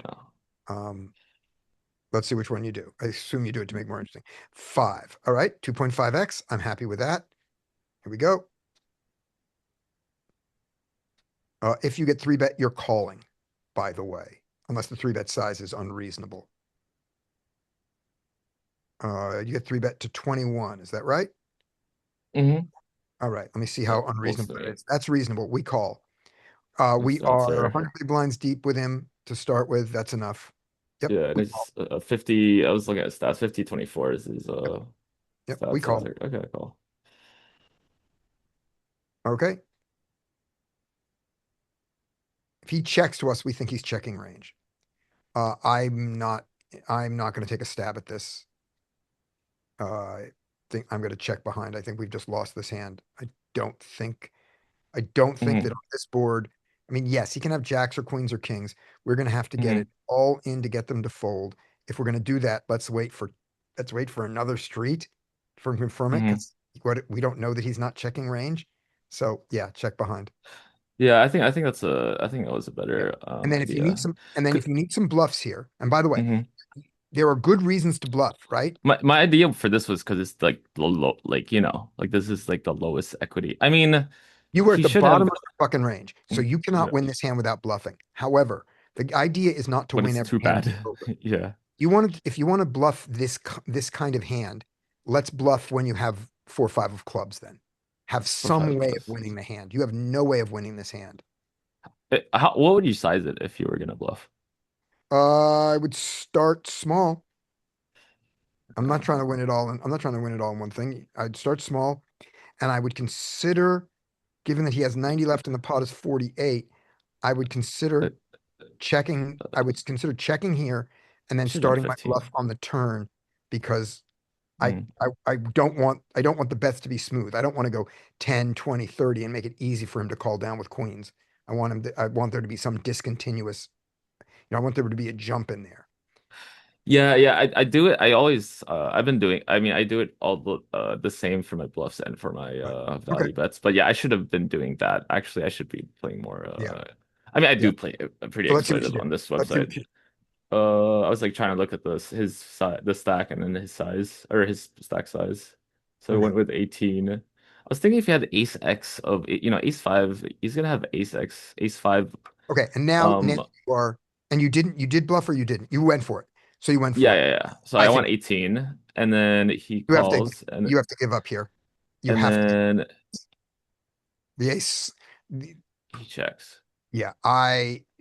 So you're going to bet the ace and try to get him to fold jacks and eights here now? Yeah, here he has ace king, right? He's gonna have ace king, ace queen. He doesn't have a lot of ace king Sh because he didn't check check raise you. He didn't check raise you. He doesn't have a lot of ace king. When you bet and he didn't go ace. for the check You're raise right, trap ace king. on this board, I think Mhm. that I think that he's trying to hang on with pocket jacks, pocket queens, Mhm. ace, jack, ace, queen that have the That draws, and then his weird pocket eights and stuff. So you okay, that's what I had in my head. Like pocket jacks, pocket yeah, queens, yeah, queen 10 suited, king right. queen a little loose. But But to get them to yeah, fold I should this probably going to have to jam, I and should have yeah. you're jamming into his ace queen and ace jack that he has, Yeah. and you're jamming it, and so that's what I don't love. Let's see what you do. Yeah, but Let's I see. actually just went for a really small sizes if like I'm looking at Okay, I think I did like I you think went 21. 22 because I was gonna jam. I mean, honestly, if Right, he but you're called this making it easier and making it easier. easy, I All really didn't size this at all no, well. because I the should have pot, done right, because the amount of money you have left over is not great for making I queens fold. I I mean, think I should have done it might yeah, scare him. All right, let's see should have what you do. done See what I happens. should have You done go 20, 15 on the flop and then whatever or wait, or if you check back the flop and he doesn't, no, yeah, we're done. You're you being, don't think five high is good? No, I'm I don't kidding. think it is. What do you think? But that's the thing I You think you can run into. And here's how I think you avoid this. He can be trapping on the flop with a simple Yeah, like check pocket range. kings All he has to do is or check jack range, queen. Yeah. right? Easy. It's an easy thing to do, to check range out of position. It's hard on the turn for him not to bet his value. People don't love checking That's true. twice and giving up all their chance at value against your hand with their strong hands. And when he bets the turnout, you know you're That's dead. true. When he checks that, you've still got 2 streets for your bluff. And I think you avoid this because I think he bets the turn Yeah. with whatever he had, agree. and you fold. And I think you Or get I should have, yeah. If I was even gonna bluff, I should have just gave up on the turn also on this, especially on this ace when his bluffs are even hits ace. But exactly. I don't what love do you that. think he has? You can view in this on this website. You can view hands if you pay, and I Oh, clicked it. So what do you think he had, or what are your guesses? okay. What do you think his bluffs are? My guess is that he is not bluffing you and that you're playing against it includes his ace X, which are ace 10, ace jack, and ace queen that hit that were not happy on the flop, but then became happy on the turn. Because ace 10 is not happy on this flop. And it includes his just pure traps, his ace king trap, not his king queen. I don't think he's got king queen here. I think it's ace queen Oh. hearts. Yeah. Okay, I think that's around what I thought. I was thinking too. You had aces though. I was Aces. surprised Yeah. actually. Yeah. Right. No, But yeah, I was like, Yeah, yeah, I the guess he traps. was. We had him on the traps. We included that. Yeah.